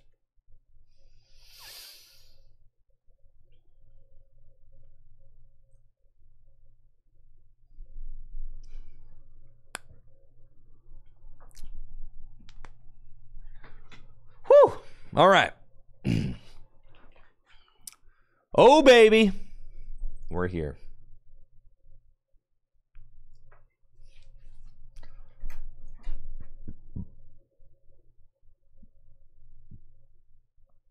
Charizards. What kind of Charizards we got? We got Charizard from Pokemon Go. We got Charizard from Pokemon 151.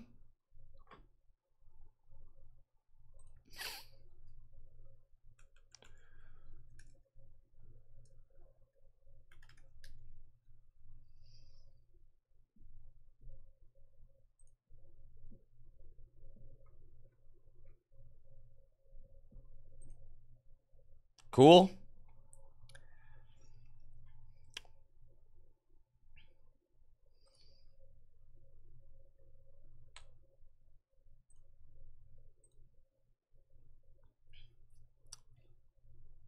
Let's go, baby.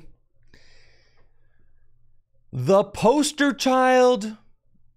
Poster child? Charizard's not a child. The poster Pokemon of Obsidian Flames, Charizard EX. This card was revealed a little while ago, I think accidentally, but it is a very cool card, and I know a lot of players are hyped because not only is it a Charizard, it is also a Darkness type Charizard, which is just, you know, it's checking all the cool factor boxes, okay? It's just a very cool Pokemon, and it's super playable. It's got 330 HP, the Terra thing, no damage on the bench. It's also super playable.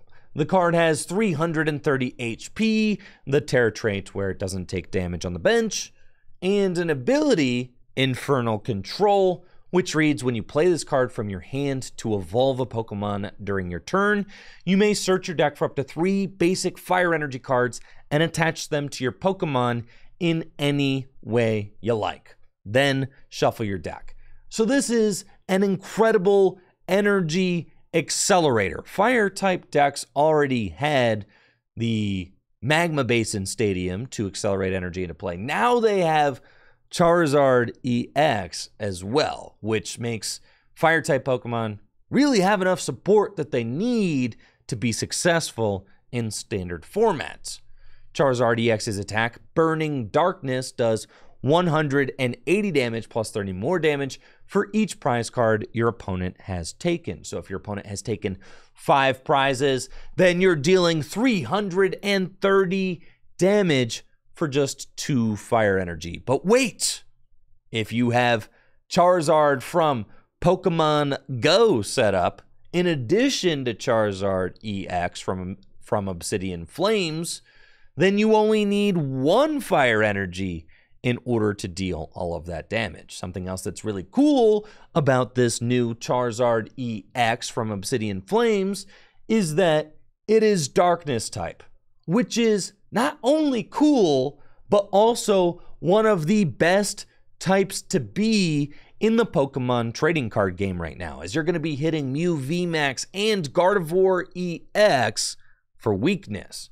So it doesn't even matter if your opponent has taken any prize cards, Burning Darkness is going to be one-hit KOing Gardevoir EX right out the gates. And then on top of all of that, there is also a new Charizard EX from Pokemon 151, which is already released in Japan and going to be releasing internationally in the upcoming months, that has 330 HP and does 330 damage for 4 fire energy. But again, if you have Charizard from Pokemon Go set up, then you're going to be dealing 330 damage for only 2 fire energy, which is much easier to stomach. All in all, I think this new Charizard EX Toolbox deck is going to be really fun to play, and I am very excited about it. These Charizard have a ton of HP. I mean, they're massive, 330 HP, and they have different weaknesses. This one is weak to grass, this one is weak to water, and having a grass type weakness is one of the strongest weaknesses to have in the Pokemon TCG right now, since, you're gonna make me say it, grass type decks aren't very good.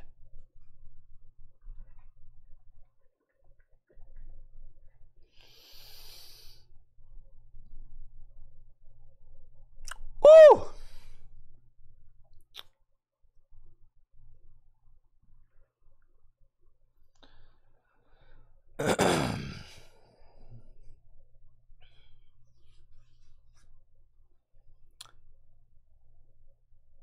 That's what you think, Jesse. But what if it did? All right. There's no way Charizard's going to be as disappointed. All right. Time for a break. It's chat voting time. All right.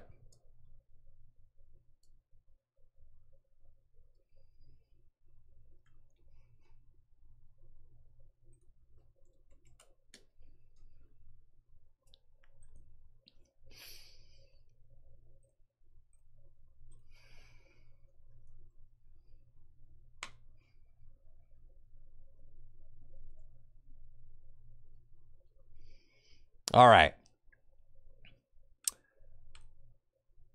Which card is worse? Not which card is worse. Which card is the best of these three?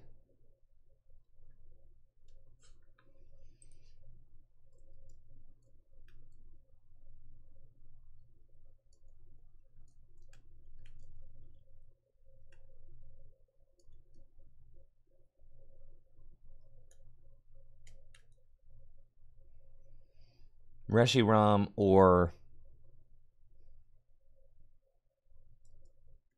I'm putting all of these together because these are famously Pokemon that have flopped. All right, well, I mean, Reshiram, total flop, right? Everybody was hyping this card, and then it was just incredibly bad. Okay, it was not good. Never saw any play. I made a couple silly deck videos about it. Okay. Rayquaza VMAX. Very hyped card. It was really bad. Okay. Now you're telling me you're going to put Charizard EX in the same category as Reshiram and Rayquaza VMAX? No. No way!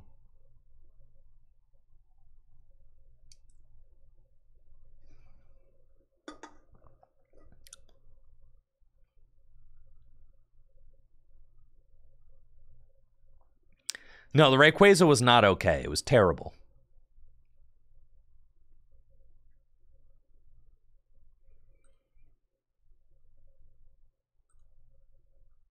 Come on.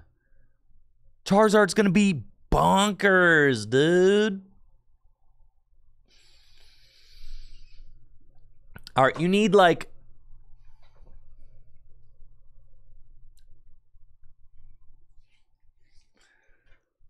All right, the problem is I'm gonna need Charizard EX in play. I'm gonna need Charizard Pokemon Go in play. And I'm gonna need Charizard 151 in play. Now, this card's sick, bro. Y'all are haters. I don't even think you need to play the Pokemon 151 one. No. Just play this one.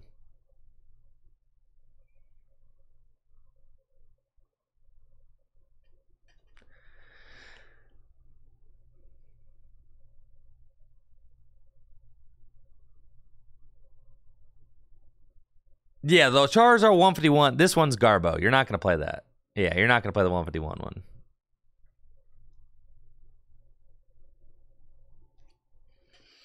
And you got Radiant Charizard. I know.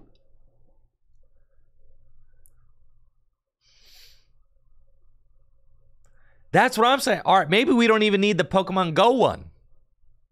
Let's just play the Darkness one.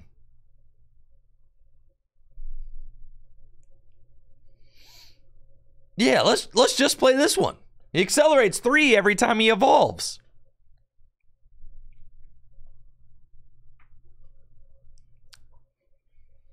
I'm with you, Sleepy Dreepy. I'm with you. I think this card is good.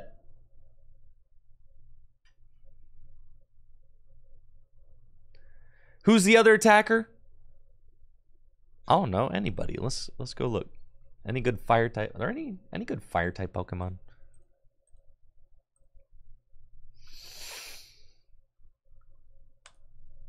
Far.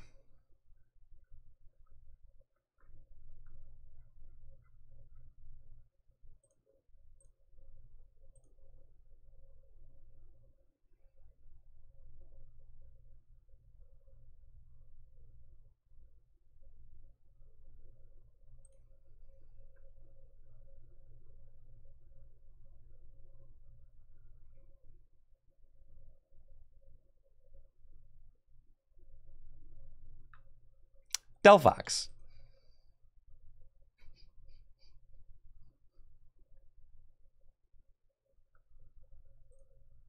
There you go. Delphox. What? Delphox is nice.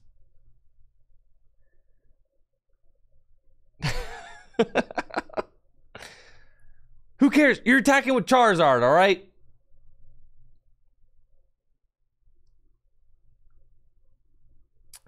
Delphox, Radiant Charizard.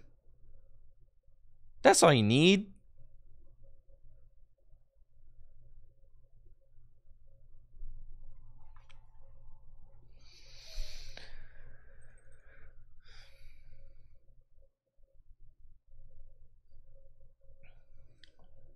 You don't need another attacker. That's what I'm saying. This is your other attacker right here. Charizard. Delphox V. Big chillin'.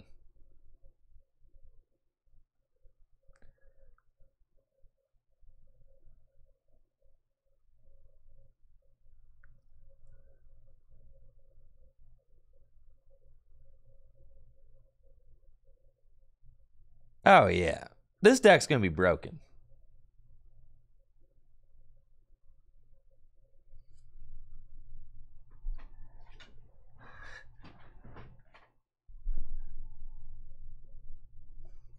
Right. I mean, I think you're kind of just like... Yeah, I think you're just a Charizard deck. All right, this is going to be the... Bro, it's finally time. Luxray, baby. Luxray Charizard. There we go. Just like that. This is how we set up, baby. Right here. Because you're only playing Charizard. So then you use this to set up.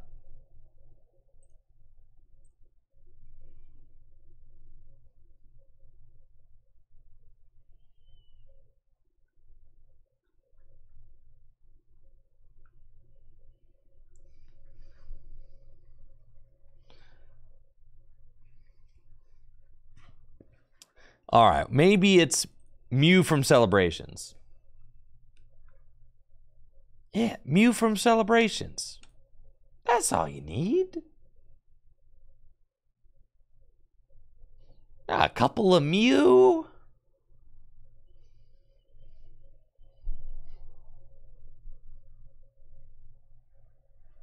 The Charizard's gonna... All right, here, let me do a new poll. Will Charizard EX be meta? Yes, no. I'm talking yes.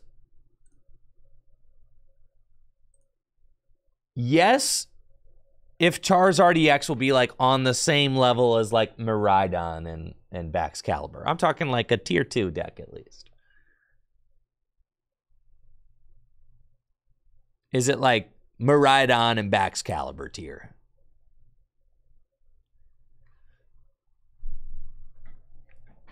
Miraidon's not... Miraidon top 8 at EYC. It's like a... You know, put some respect on Miraidon.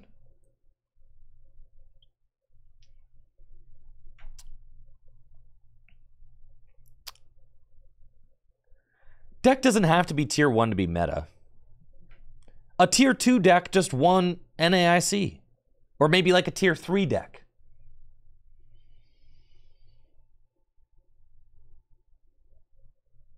Right?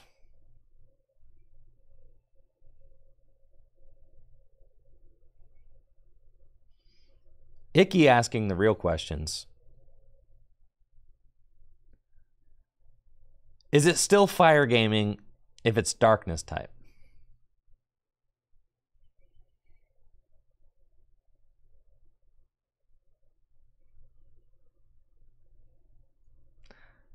Co19, it's icky I know because I used to call them icy. And got corrected.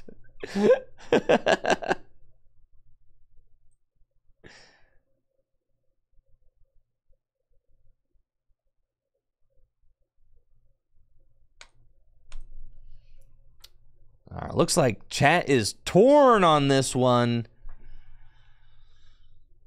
55-45.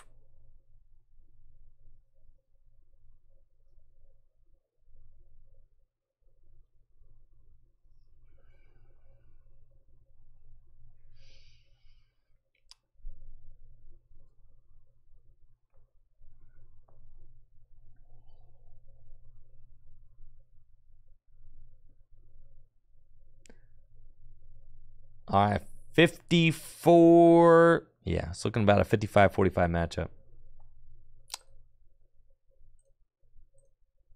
Dang. That's crazy.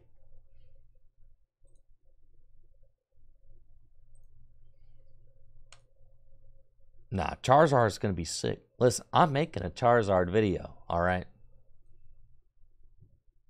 I'm making a Charizard video, and it is going to be sick.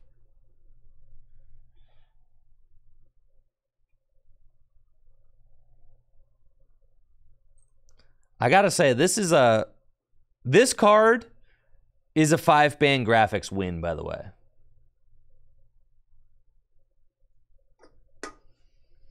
I think this is one of 5-band graphics' greatest works. I think this looks nice.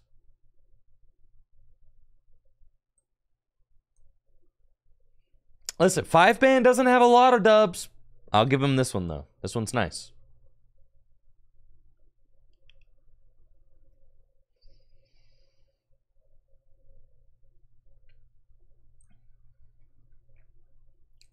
Yeah. This is a really, really pretty looking card. Looks great. The pose is perfect. The crystallization's perfect. The silly hat is like perfectly out of frame. Love it.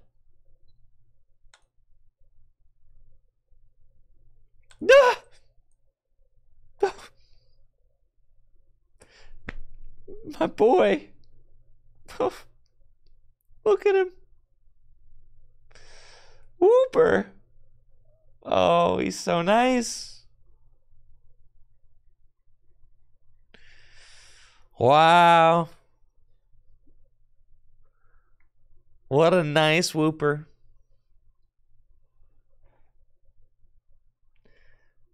Wonderful job.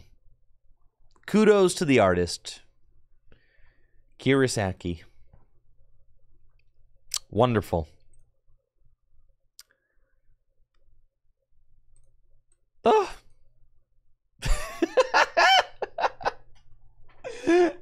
Man, that is a grin ear to ear, baby.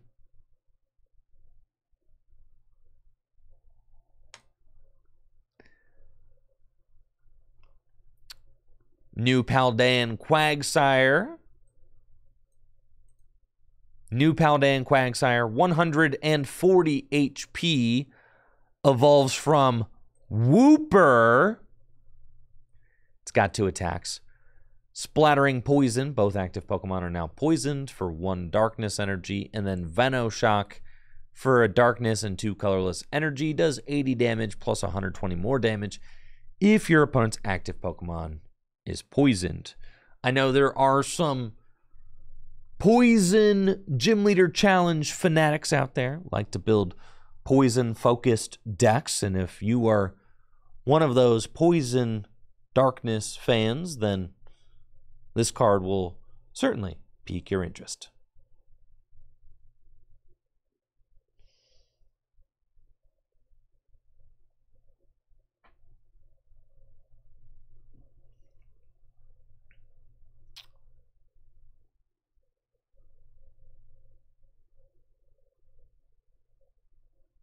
Skip.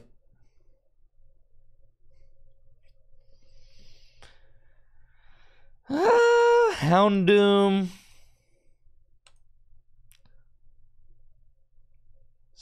120. That card's just a bulk rare. Okay. Absol EX is a new basic Darkness type EX Pokemon with 210 hit points and 2 attacks. Its first attack, Future Sight, allows you to look at the top 3 cards of either player's deck and put them back in any order. This could be utilized in a kind of control deck where you're trying to prevent your opponent from drawing the cards that they need while discarding the cards that they do want to draw.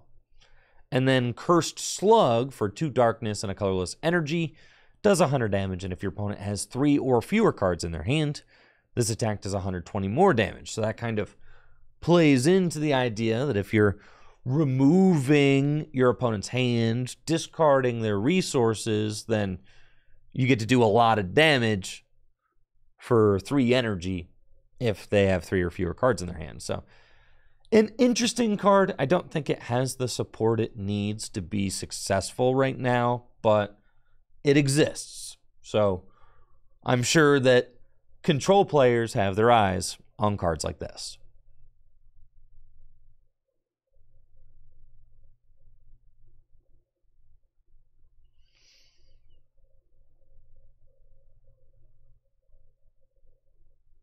Next,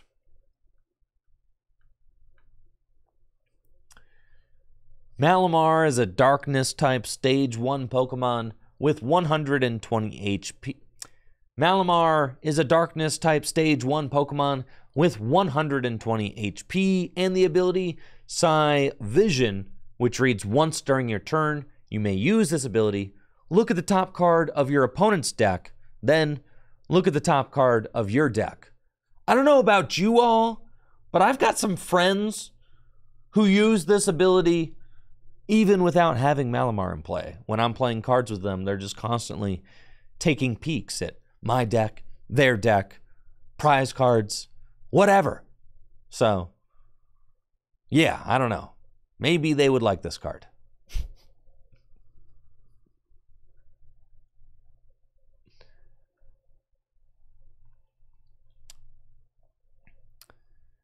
This Scizor is actually pretty good.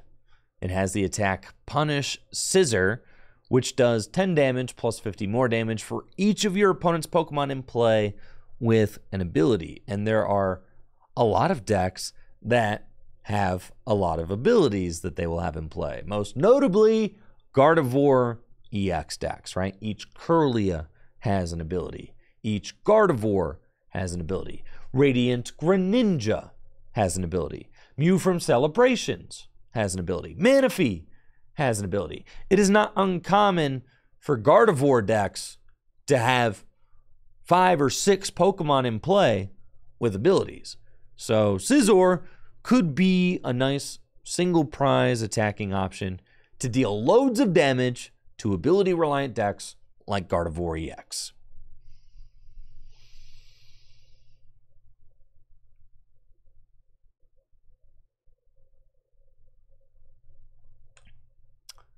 I absolutely love this card, Special Eater. I absolutely love this card. Mawile has 90 HP and the Special Eater ability, which reads, when you play this Pokemon from your hand onto your bench, you may discard a special energy from your opponent's active Pokemon. I've been begging for an Enhanced Hammer reprint. And you know what? This is the next best thing. And I'm happy that we have this. Fan of Waves was just not cutting it for me. Having your opponent shuffle a special energy from one of their Pokemon back into the deck just delays the inevitable. They're going to get that card back. But Mawile deals with that special energy permanently. And I like that.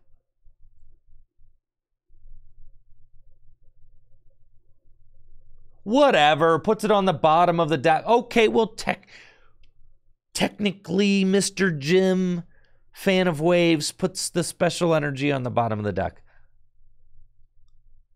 You see how much I don't like the Fan of Waves card.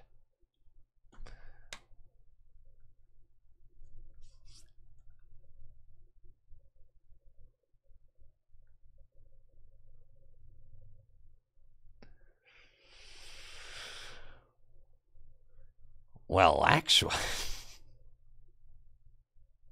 Triple Nose, Iron Buster,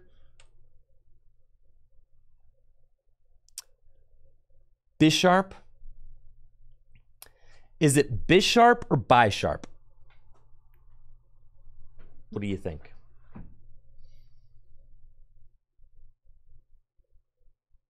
Bish?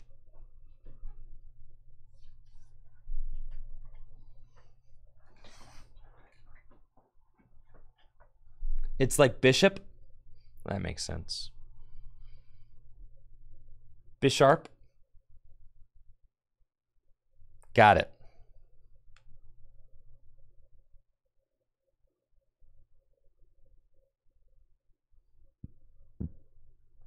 Oh, Pawniard. How did I not notice this?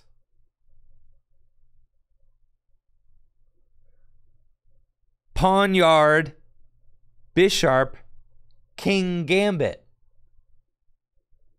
They are all references to chess pieces. That's cute. Well, now this makes a lot more sense.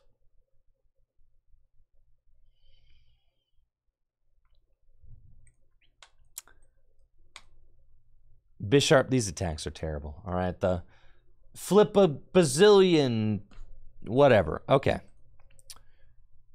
Kingambit, 180 HP. A massive metallic samurai king Pokemon. It's got 2 attacks. First attack, execute, 1 metal energy. If your opponent's active Pokemon has 4 or more damage counters on it, it is knocked out. And then Massive Rend does 140. Mid. More like mid Gambit.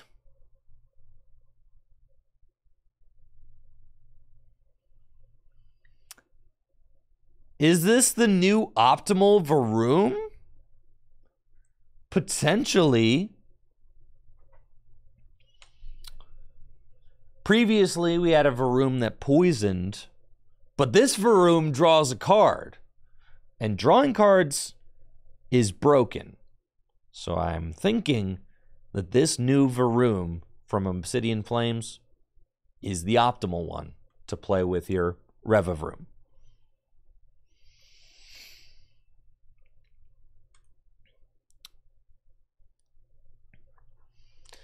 Revavroom EX has got 280 HP. It's a stage 1 Pokemon with the Tune Up ability, which reads this Pokemon may have up to 4 Pokemon tools attached to it. If it loses this ability, discard Pokemon tools until only 1 remains. What kind of tools are we putting on this thing? Give me your ideas. What are we doing?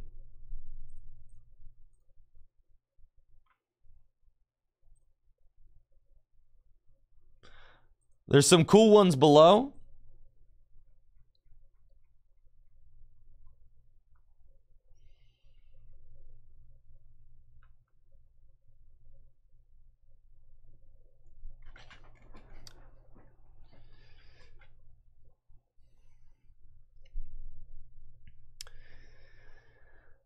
Well, I guess in order to adequately assess the new Revavroom, we should probably take a look at the new tool cards from Obsidian Flames. There are 2.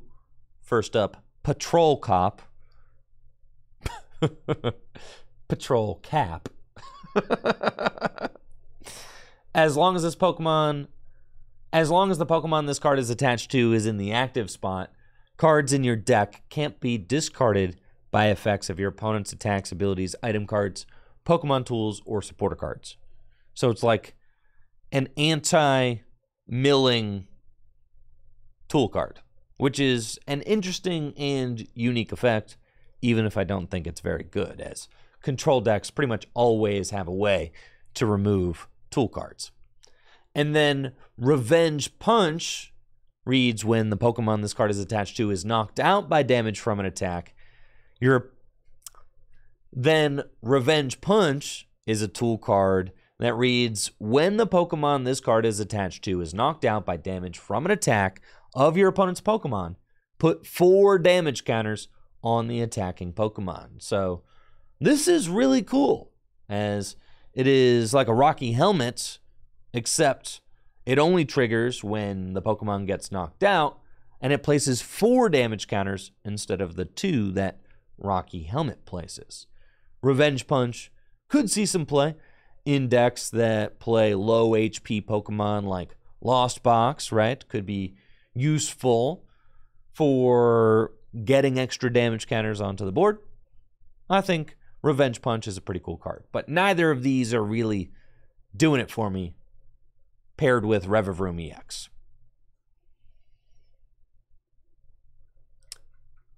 No, you didn't miss Lechonk. I skipped ahead.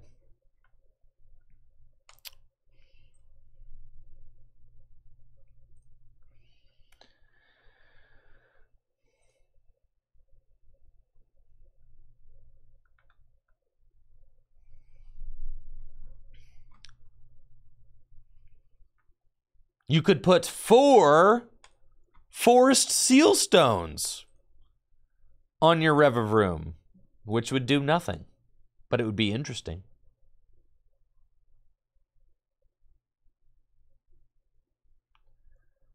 Why are there no good tool cards for this thing?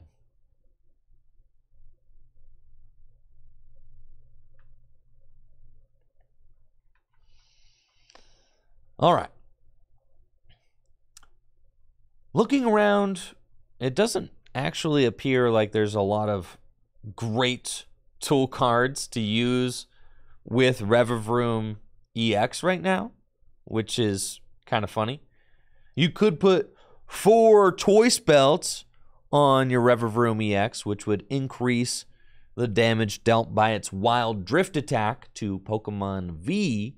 Wild Drift does 170 damage. And during your opponent's next turn, this Pokemon takes 30 less damage from attacks. With 4 Choice Belt attached, you're going to be doing 120 more damage. So 290 damage. But then you have to find 4 Choice Belt to put onto your Revavroom, which just doesn't seem very good. You could put 3 Experience Share on your Revavroom, which then, you know, if a Revavroom gets knocked out, then it instantly passes all of the energy back to your Revavroom EX, which is kind of funny. There's some silly stuff you can do, but I'm not sure that there's any game-breaking combos out there quite yet for Revavroom EX.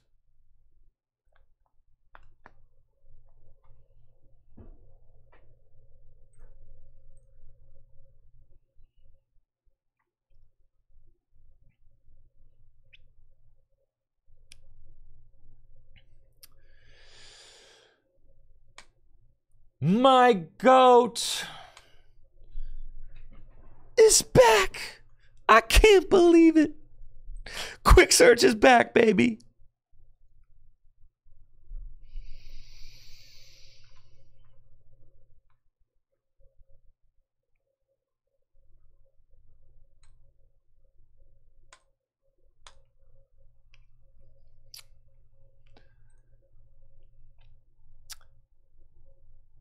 Quick Search is back in a big way.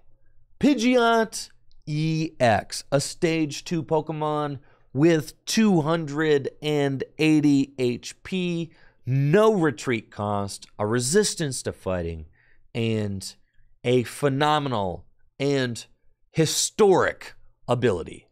Quick Search. Once during your turn, you may search your deck for a card, any card, and put it into your hand. Then shuffle your deck. You can't use more than 1 Quick Search ability each turn. Now, if you've seen some hype surrounding this card, it's because this card existed back in 2004. It was printed in Fire Red and Leaf Green, and Pidgeot was one of the best support Pokemon during this time. And the 2005-2006 seasons, where Pidgeot played a large role, are considered to be some of the strongest standard formats ever in the history of the Pokemon TCG. So if you see players that are excited about Pidgeot's return, it's largely because of this fact. Pidgeot back in the day was usually played as like a 2-1-2 line to help decks set up.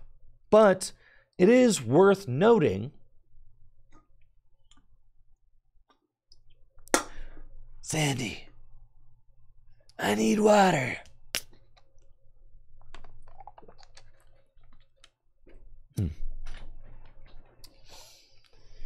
It is worth noting that back in the day, you could rare candy a Pokemon into play the same turn that you put it into play, or on the first turn of the game. So you could bench a rare candy Pidgeot all at once. Now, you cannot do that. So, in some ways, Stage 2 Pokemon have remained nerfed all of these years later. But my goodness, what a glow up.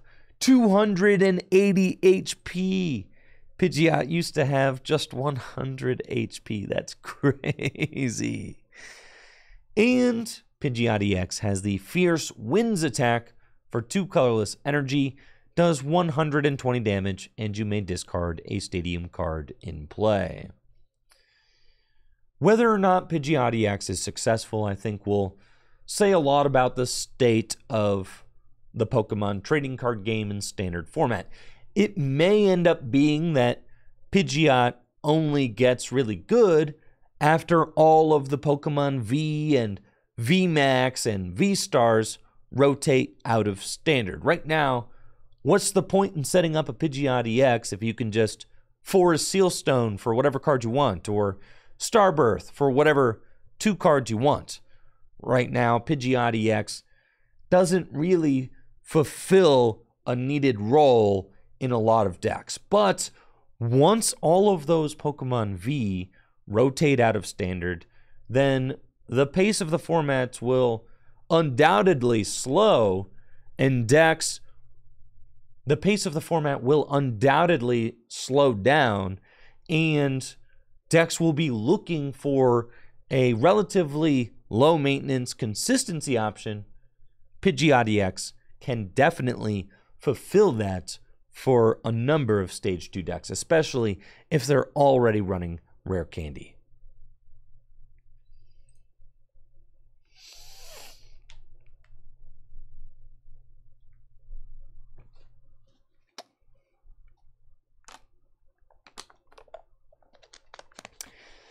Pidgeot EX could definitely see play before rotation. What I'm saying is it's going to get way better after those cards are gone, right?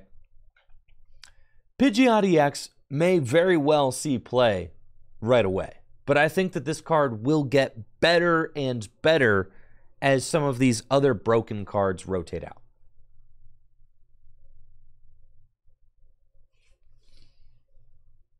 You know what I'm saying? Like,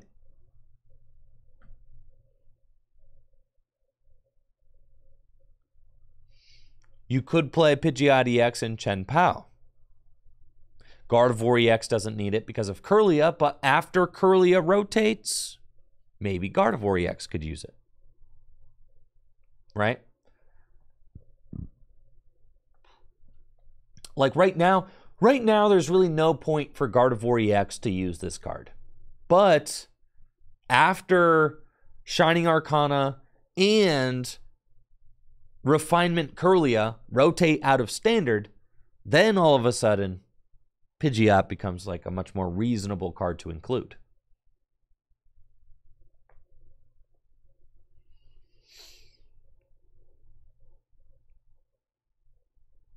Arceus Pidgeot.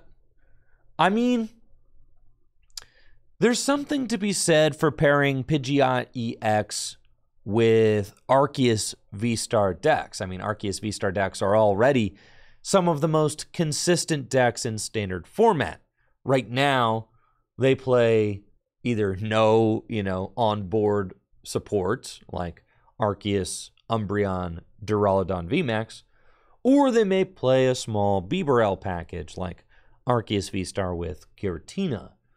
You could play Arceus V-Star with Pidgeot EX, and in some cases, use Arceus's V-Star power, right, to go get Rare Candy Pidgeot, and then use Pidgeot's Quick Search to go get the double turbo energy that you need, right? You could definitely do that. And having a free retreater on board at all times is pretty strong. The problem is a lot of Arceus variants do rely on Path to the Peak, which does shut off Pidgeot EX. So you're not going to want to use Pidgeot EX in versions of Arceus that rely on Path. But maybe you could squeeze a small Pidgeot EX consistency line in decks like Arceus Umbreon or Arceus Duraludon to help increase consistency. And I do like that. I don't mind that idea at all.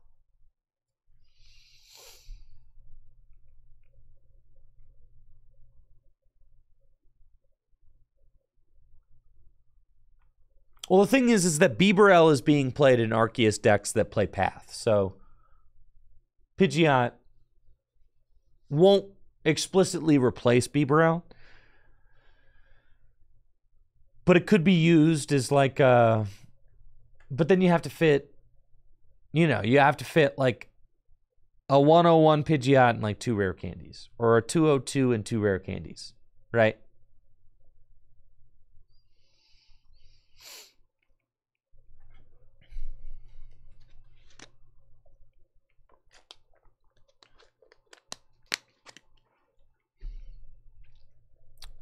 All right.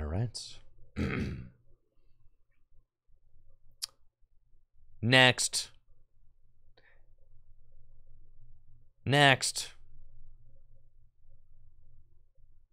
I like Lanoon.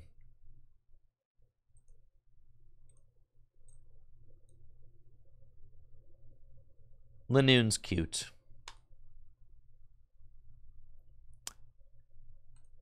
Colorless. Why did colorless Pokemon all just do like a good amount of damage? And Gym Leader Challenge is like, they don't even need that, but they could.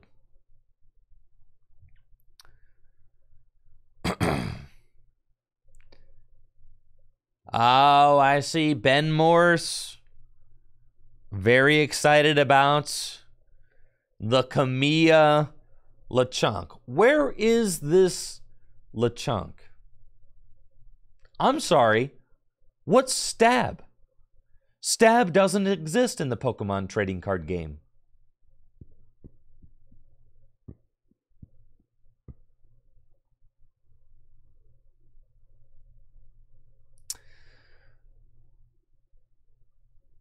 But imagine if it did. Yeah, right. Well, that doesn't make any sense. I mean, yeah, I'm a big Kamiya fan. Kamiya, in my mind, does some of the most expressive and unique artwork in the Pokemon TCG. Where is this Lechonk? Where is he going? Where is he coming from? Why is Lechonk on this Rainbow Road? You guys ever seen the interview with A$AP Rocky when he's talking about the rainbow? You'll know what I'm talking about as soon as I say it, if you've seen it. The xylophone noise.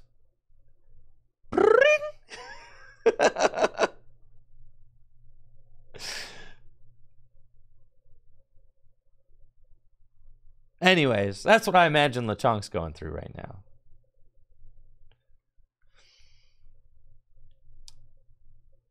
This is a beautiful pig. Beautiful artwork. Living his best life. Having a good time. I mean, what a wonderful piece of art. I love that. And then evolves into this guy. This guy.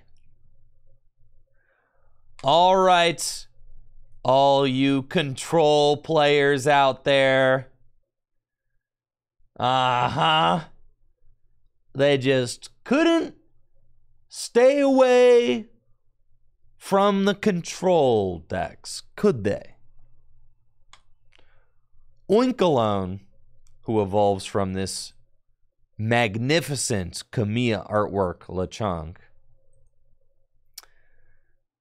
has 130 HP and 2 attacks. Its first attack is the one that matters. Pick and choose. You flip 3 coins, put a number of cards up to the number of heads from your discard pile into your hand. Cards that recover cards have historically been good in the Pokemon TCG, and sometimes so good that they are toxic. Notice how this Oinkologne is not a basic Pokemon that automatically puts 3 cards from your discard pile onto the bottom of your deck for just 1 energy. Notice how it's not that good, right? Because Oranguru was so good that it was one of the most problematic control cards ever printed. Oinkologne requires 2 energy. It's a stage 1. You gotta flip some coins, but you do get to put the cards directly into your hand. I think that some control players out there will certainly be looking for ways to make Oinkologne a busted card.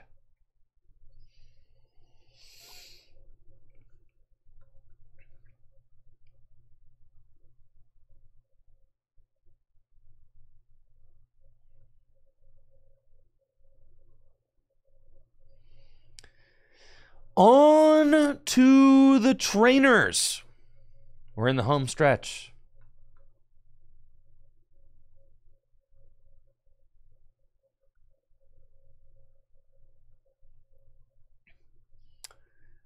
When I first saw this, I thought Professor's Letter gets a reprint. But no, it's not. This is not Professor's Letter. It is Letter of Encouragement, which is an item card that reads, you can only play it if any of your Pokemon were knocked out during your opponent's last turn. But if they were, then you get to search your deck for up to 3 basic energy cards, reveal them, and put them into your hand. I actually really like the design philosophy of this card. It's a great card for single prize decks where you're going to be getting Pokemon knocked out quite a bit. You could play it as a one of in Baxcalibur decks, since it is Irida searchable. You can Irida for the Letter of Encouragement, and then boom, there's 3 water energy from your deck that you can accelerate into play with Baxcalibur. I like this card. I don't think it's quite as good as Professor's Letter, but it is a good card.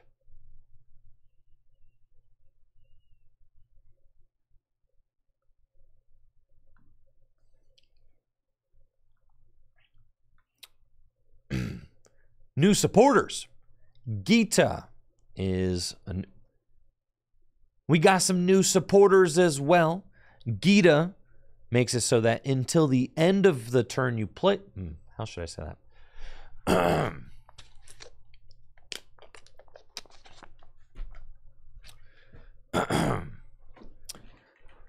Gita is we got some new supporter cards too. Gita is we got some new supporter cards as well.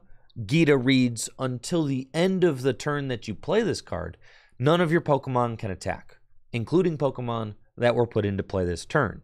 Then, search your deck for up to 2 basic energy cards and attach them to one of your Pokemon. Holy moly, this is a good card. Energy acceleration of any type. This card can be played to get any kind of basic energy into play and attach them to whatever Pokemon you want. The implications are nearly endless. We got some comments in the chat that say Gita is just better Koraidon, and they're right, because Gita can just be used on the fly. You don't have to have energy in your discard pile or anything like that. And it can get any Pokemon up and moving. I really like the design of this card. I think it's a very interesting card, something that we haven't really seen before in the Pokemon TCG. And I'm excited to see what kind of Pokemon can best utilize Geeta in the upcoming format.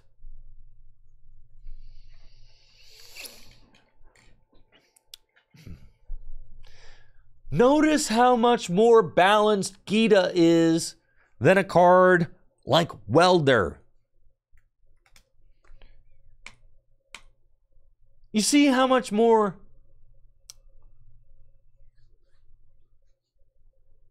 we got an ad break coming up. If you'd like to avoid ad breaks, you can subscribe to the channel. And then you don't have to watch the ads. Thank you to everybody for all the support. See how much more Geeta is balanced than Welder? Welder. What a menace. Those were some times to play through for sure. Geeta, at least you can't, like, power up your guy and then attack right away. It's nice.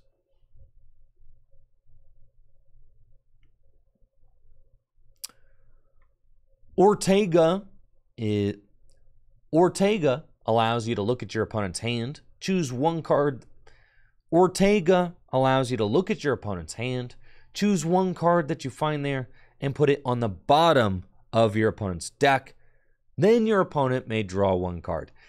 This is a bad card.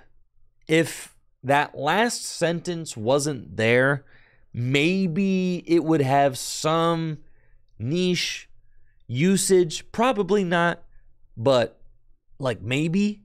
But the fact that you're removing a card and then giving your opponent a card and then they get their top deck as well, it just is not controlling enough for a control card, if you ask me. Now this card stinks.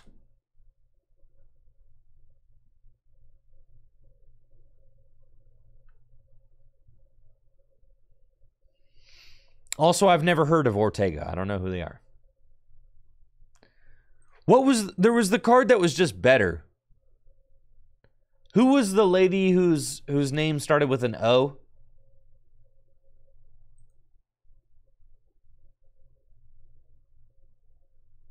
Who was the lady who started, her name starts with an O? Not Opal. Oleana. Thank you. Yeah. Comparing apples to apples, Oleana is just strictly a better card. You have to discard 2 cards from your hand, and then you put a trainer card you find there on the bottom of... You have to discard 2 cards from your hand, then you get to put a trainer card you find in your opponent's hand on the bottom of their deck. This is a better card, and this card was still bad. And this was better than that card. Right. This card was better and still bad. Then they made a worse card, so it's going to be worse. Worse than bad. You know what worse than bad is, chat?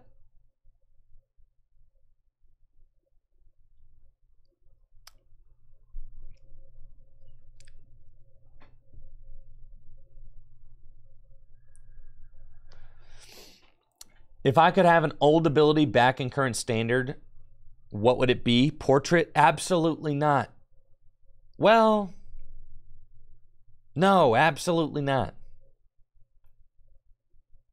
Garbotoxin. Garbotoxin. That would be what's up. Yeah, Let Loose and Garbotoxin. There we go.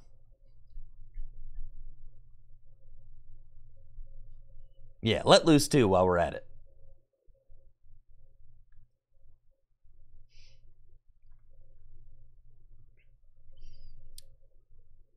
Poppy allows you to move up to 2 energy from one of your Pokemon to another of your Pokemon. So it's like a double energy switch on a supporter.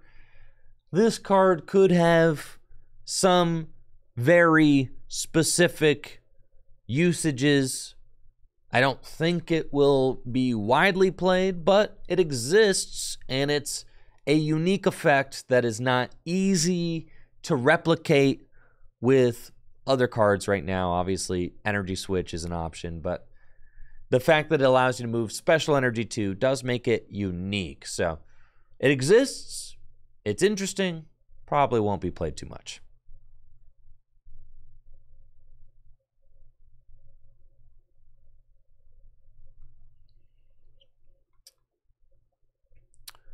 Rhyme was one of my favorite gym leaders from Scarlet and Violet, and she has the supporter card.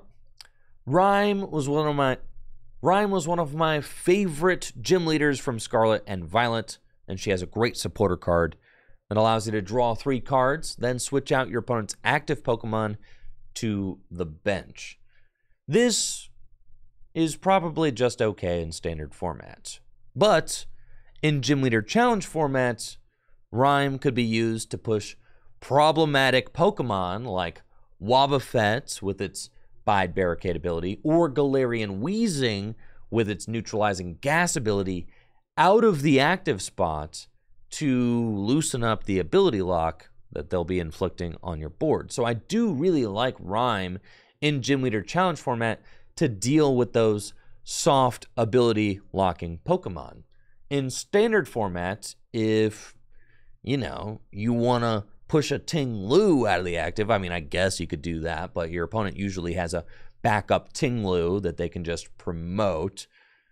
So I don't really see it being as useful in standard.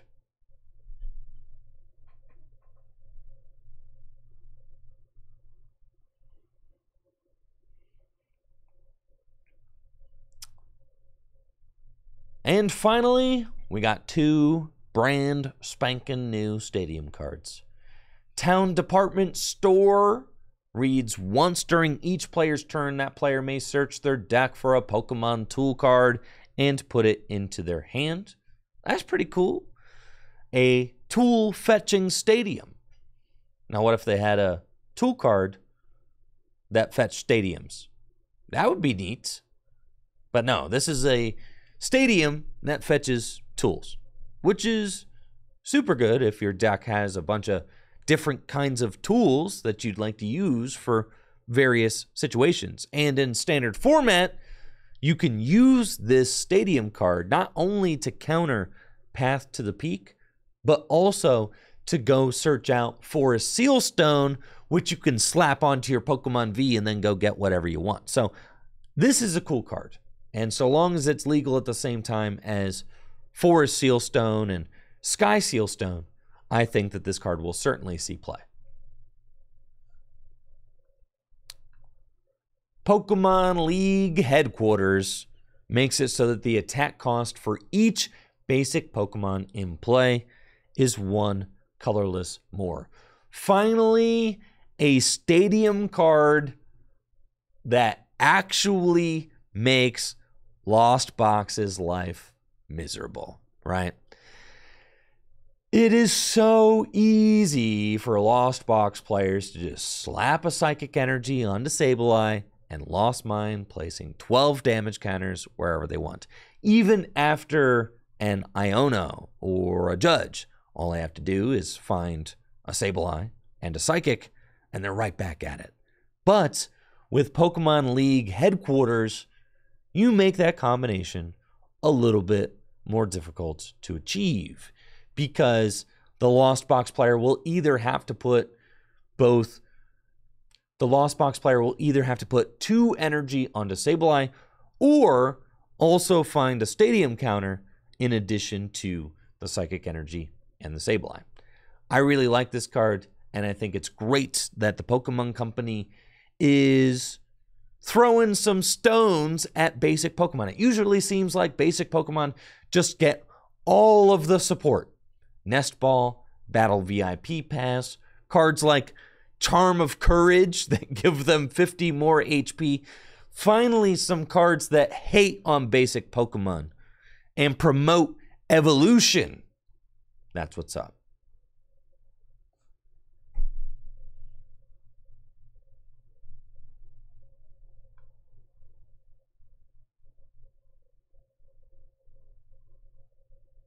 Is it called Bravery Charm?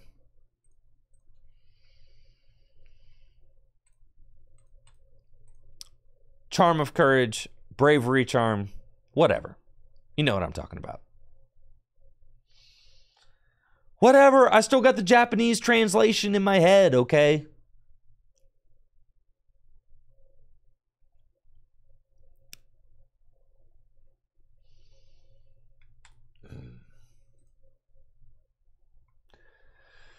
Moonlight Hill, let's talk about that too. I've been seeing that on Twitter. Is it on Poke Beach?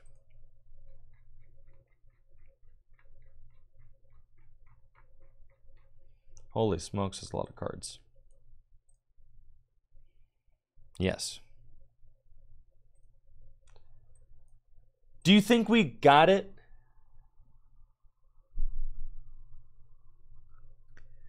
Do you think that we're getting this card in Obsidian Flames, though?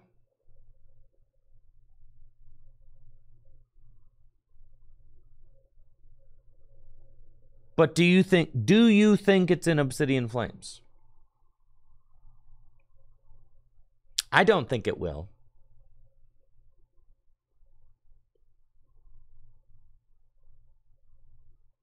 We know the whole set list already? Who knows the set list, Snoopy?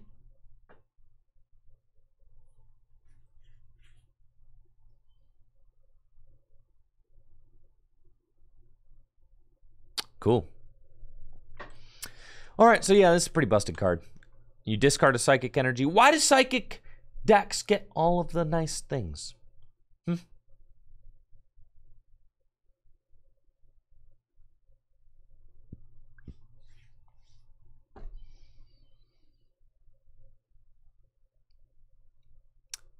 Psychic decks get all the nice things. New Stadium card. Once during each player's turn, that player may discard a basic Psychic Energy from their hand. If they do, they may heal 30 damage from each of their Pokemon. This is a direct counter to Lost Box decks. It's pretty good. And allows Gardevoir decks to just like load energy onto their attackers and then heal and then load more energy. Which is crazy.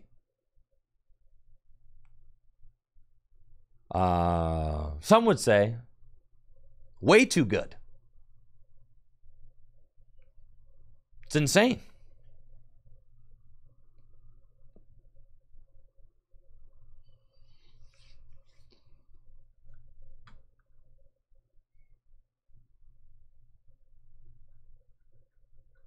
Cool. Yeah, that's nuts. I don't even think you need Drifloon. I don't think Drifloon is good in Guardy. I think just Shining Arcana. That's all you need. Maybe Drifloon after Shining Arcana Guardy rotates.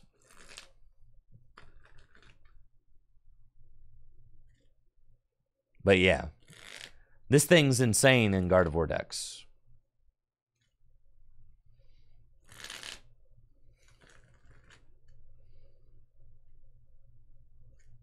I think Zacian is still fine as a one-of.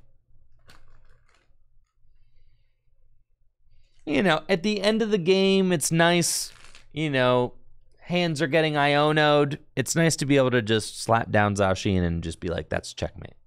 It's a one-card checkmate card. Zacian's still good.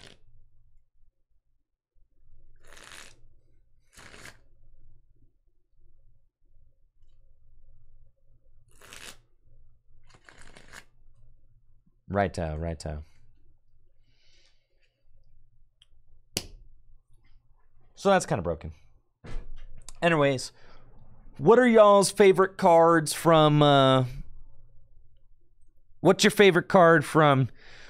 What are your thoughts? You've heard mine. What are your thoughts on Obsidian Flames? What do you think? What's your favorite card from Obsidian Flames? How do you feel about the set as a whole?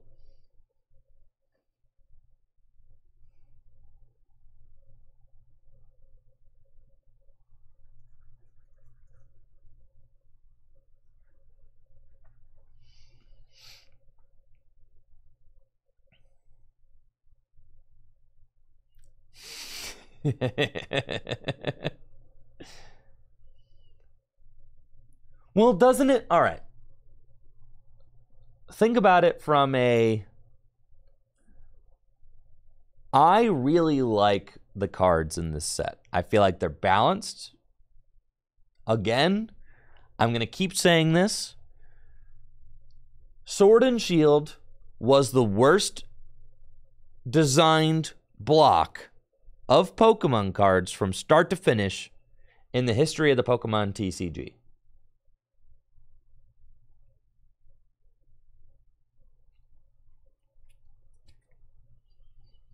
And the problem with Sword and Shield, and many of you probably started your Pokemon journey during Sword and Shield. The problem with Sword and Shield was that every single set that came out had a new Power Crept BDIF, and it was just like, and it was horrible, right? It got to the point where quite literally you couldn't make it any more powerful than Lugia V-Star with any attacker you want turn 2, right? So, what's really interesting is right now, you've got Gardevoir EX, extremely powerful right out the gates from Scarlet and Violet. However, I have to think that this is intentional. They put the good Kirlia and the good Gardevoir in the Sword and Shield block so that they will rotate before Gardevoir does, right? And so right now, Gardevoir can compete with all of the VMAX, V-Star decks because it's got the broken Kirlia and the broken Shining Arcana Gardevoir, right? But then when all of those rotate out, Gardevoir's power level is going to come back down to earth, right? And be in a similar kind of realm as all the other big Pokemon EX, right? So this seems all premeditated. Like, we're gonna boost Gardevoir with some Sword and Shield cards to make it really good so that players have an exciting new Pokemon EX that can compete with the absolutely broken Pokemon V-Stars and Pokemon V-Maxes, right?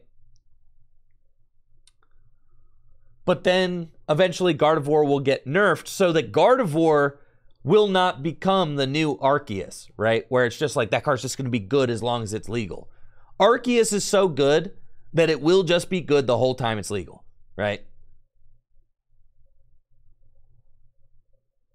Lugia is so good, it's probably going to be good the whole time it's legal. Mew is so good, it's just going to be so good the whole time it's legal. But I think that the Scarlet and Violet block is proving to be far more interesting than any of the Sword and Shield sets were. You might say that Mew and Lugia are kind of mid-Tron. However,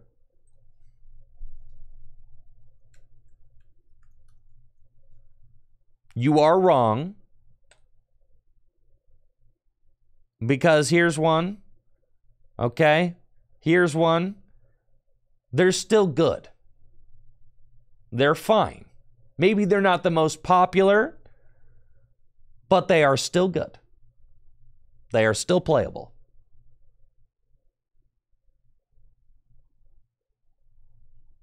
Well, then you're arguing over semantics for no reason. Right? You're arguing over semantics. You're just being nitpicky. I say the card's good. They got top 16, top 8 finishes at the biggest tournament ever held in the West. You say, nah, they're not good. They're just mid. It's like, what, why? Why? You really want to sit here and mince words over that?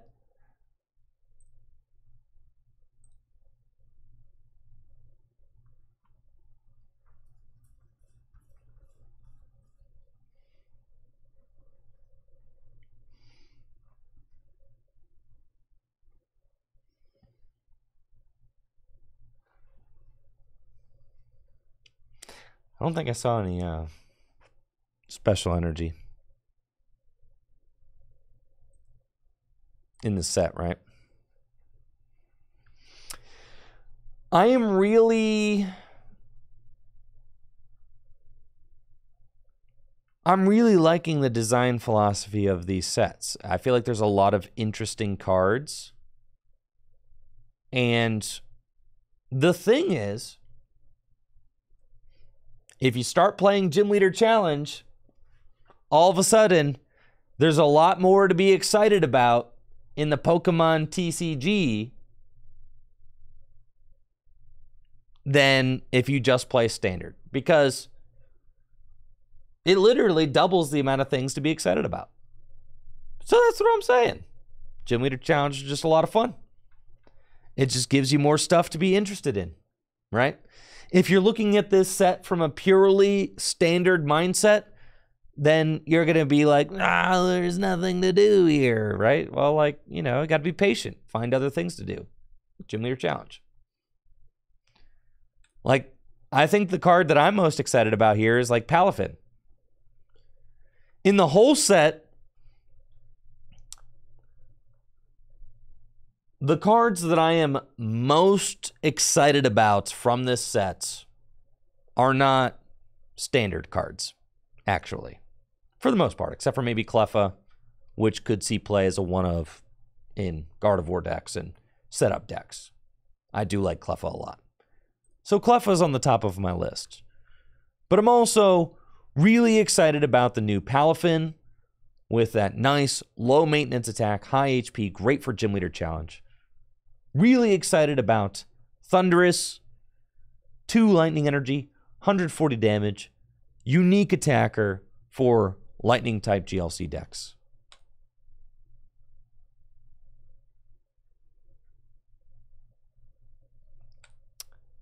Entei, another great basic attacker for fire type Gym Leader Challenge decks, bulky and capable of dishing out a ton of damage.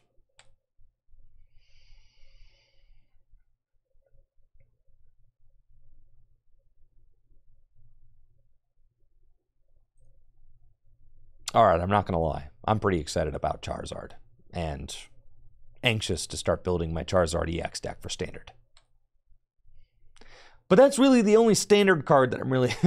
but that's really the only card in this set that I'm kind of hyped about for Standard.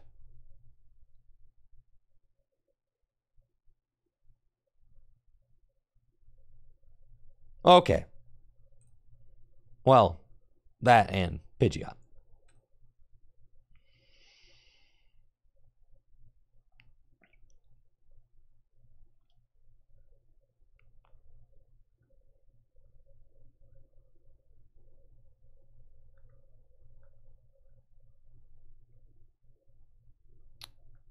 And the Togetic, it's true. And I also really like this Togetic. Being able to fill your hand to 8. Just a really strong effect. But again, I think a lot of these cards are strong in a Gym Leader Challenge context. You're going to have to do much more digging in order to find cards that have an impact on Standard formats. And I think that from a set design standpoint, thinking about how Creatures has been releasing these cards, they have Charizard as the poster Pokemon of the set. So the set is going to sell to collectors just because of that. So they don't actually have to put good cards in the set because it'll sell because there's a Charizard on it.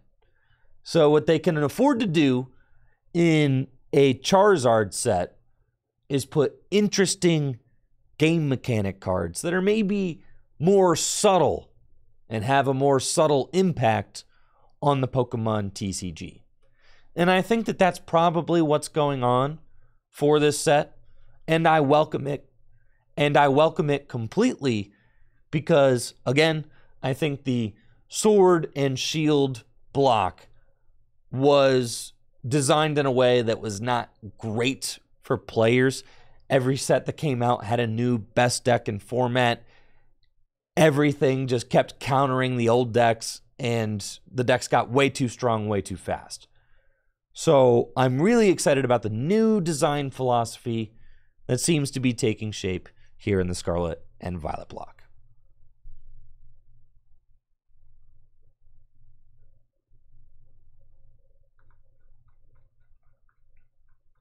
Cool. All right. That about does it for the set review, and I am out of here.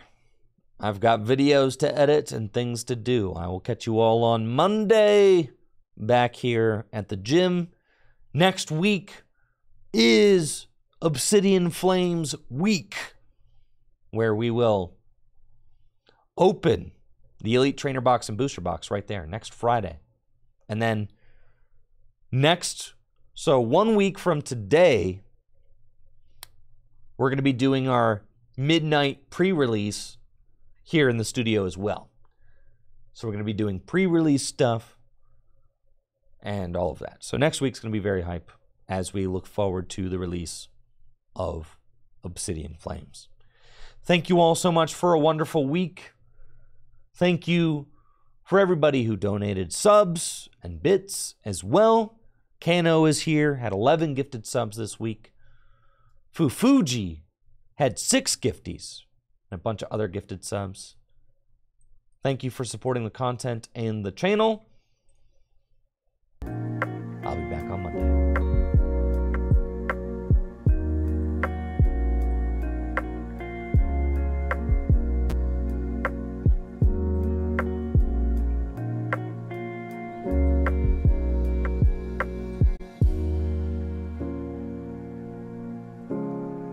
See you.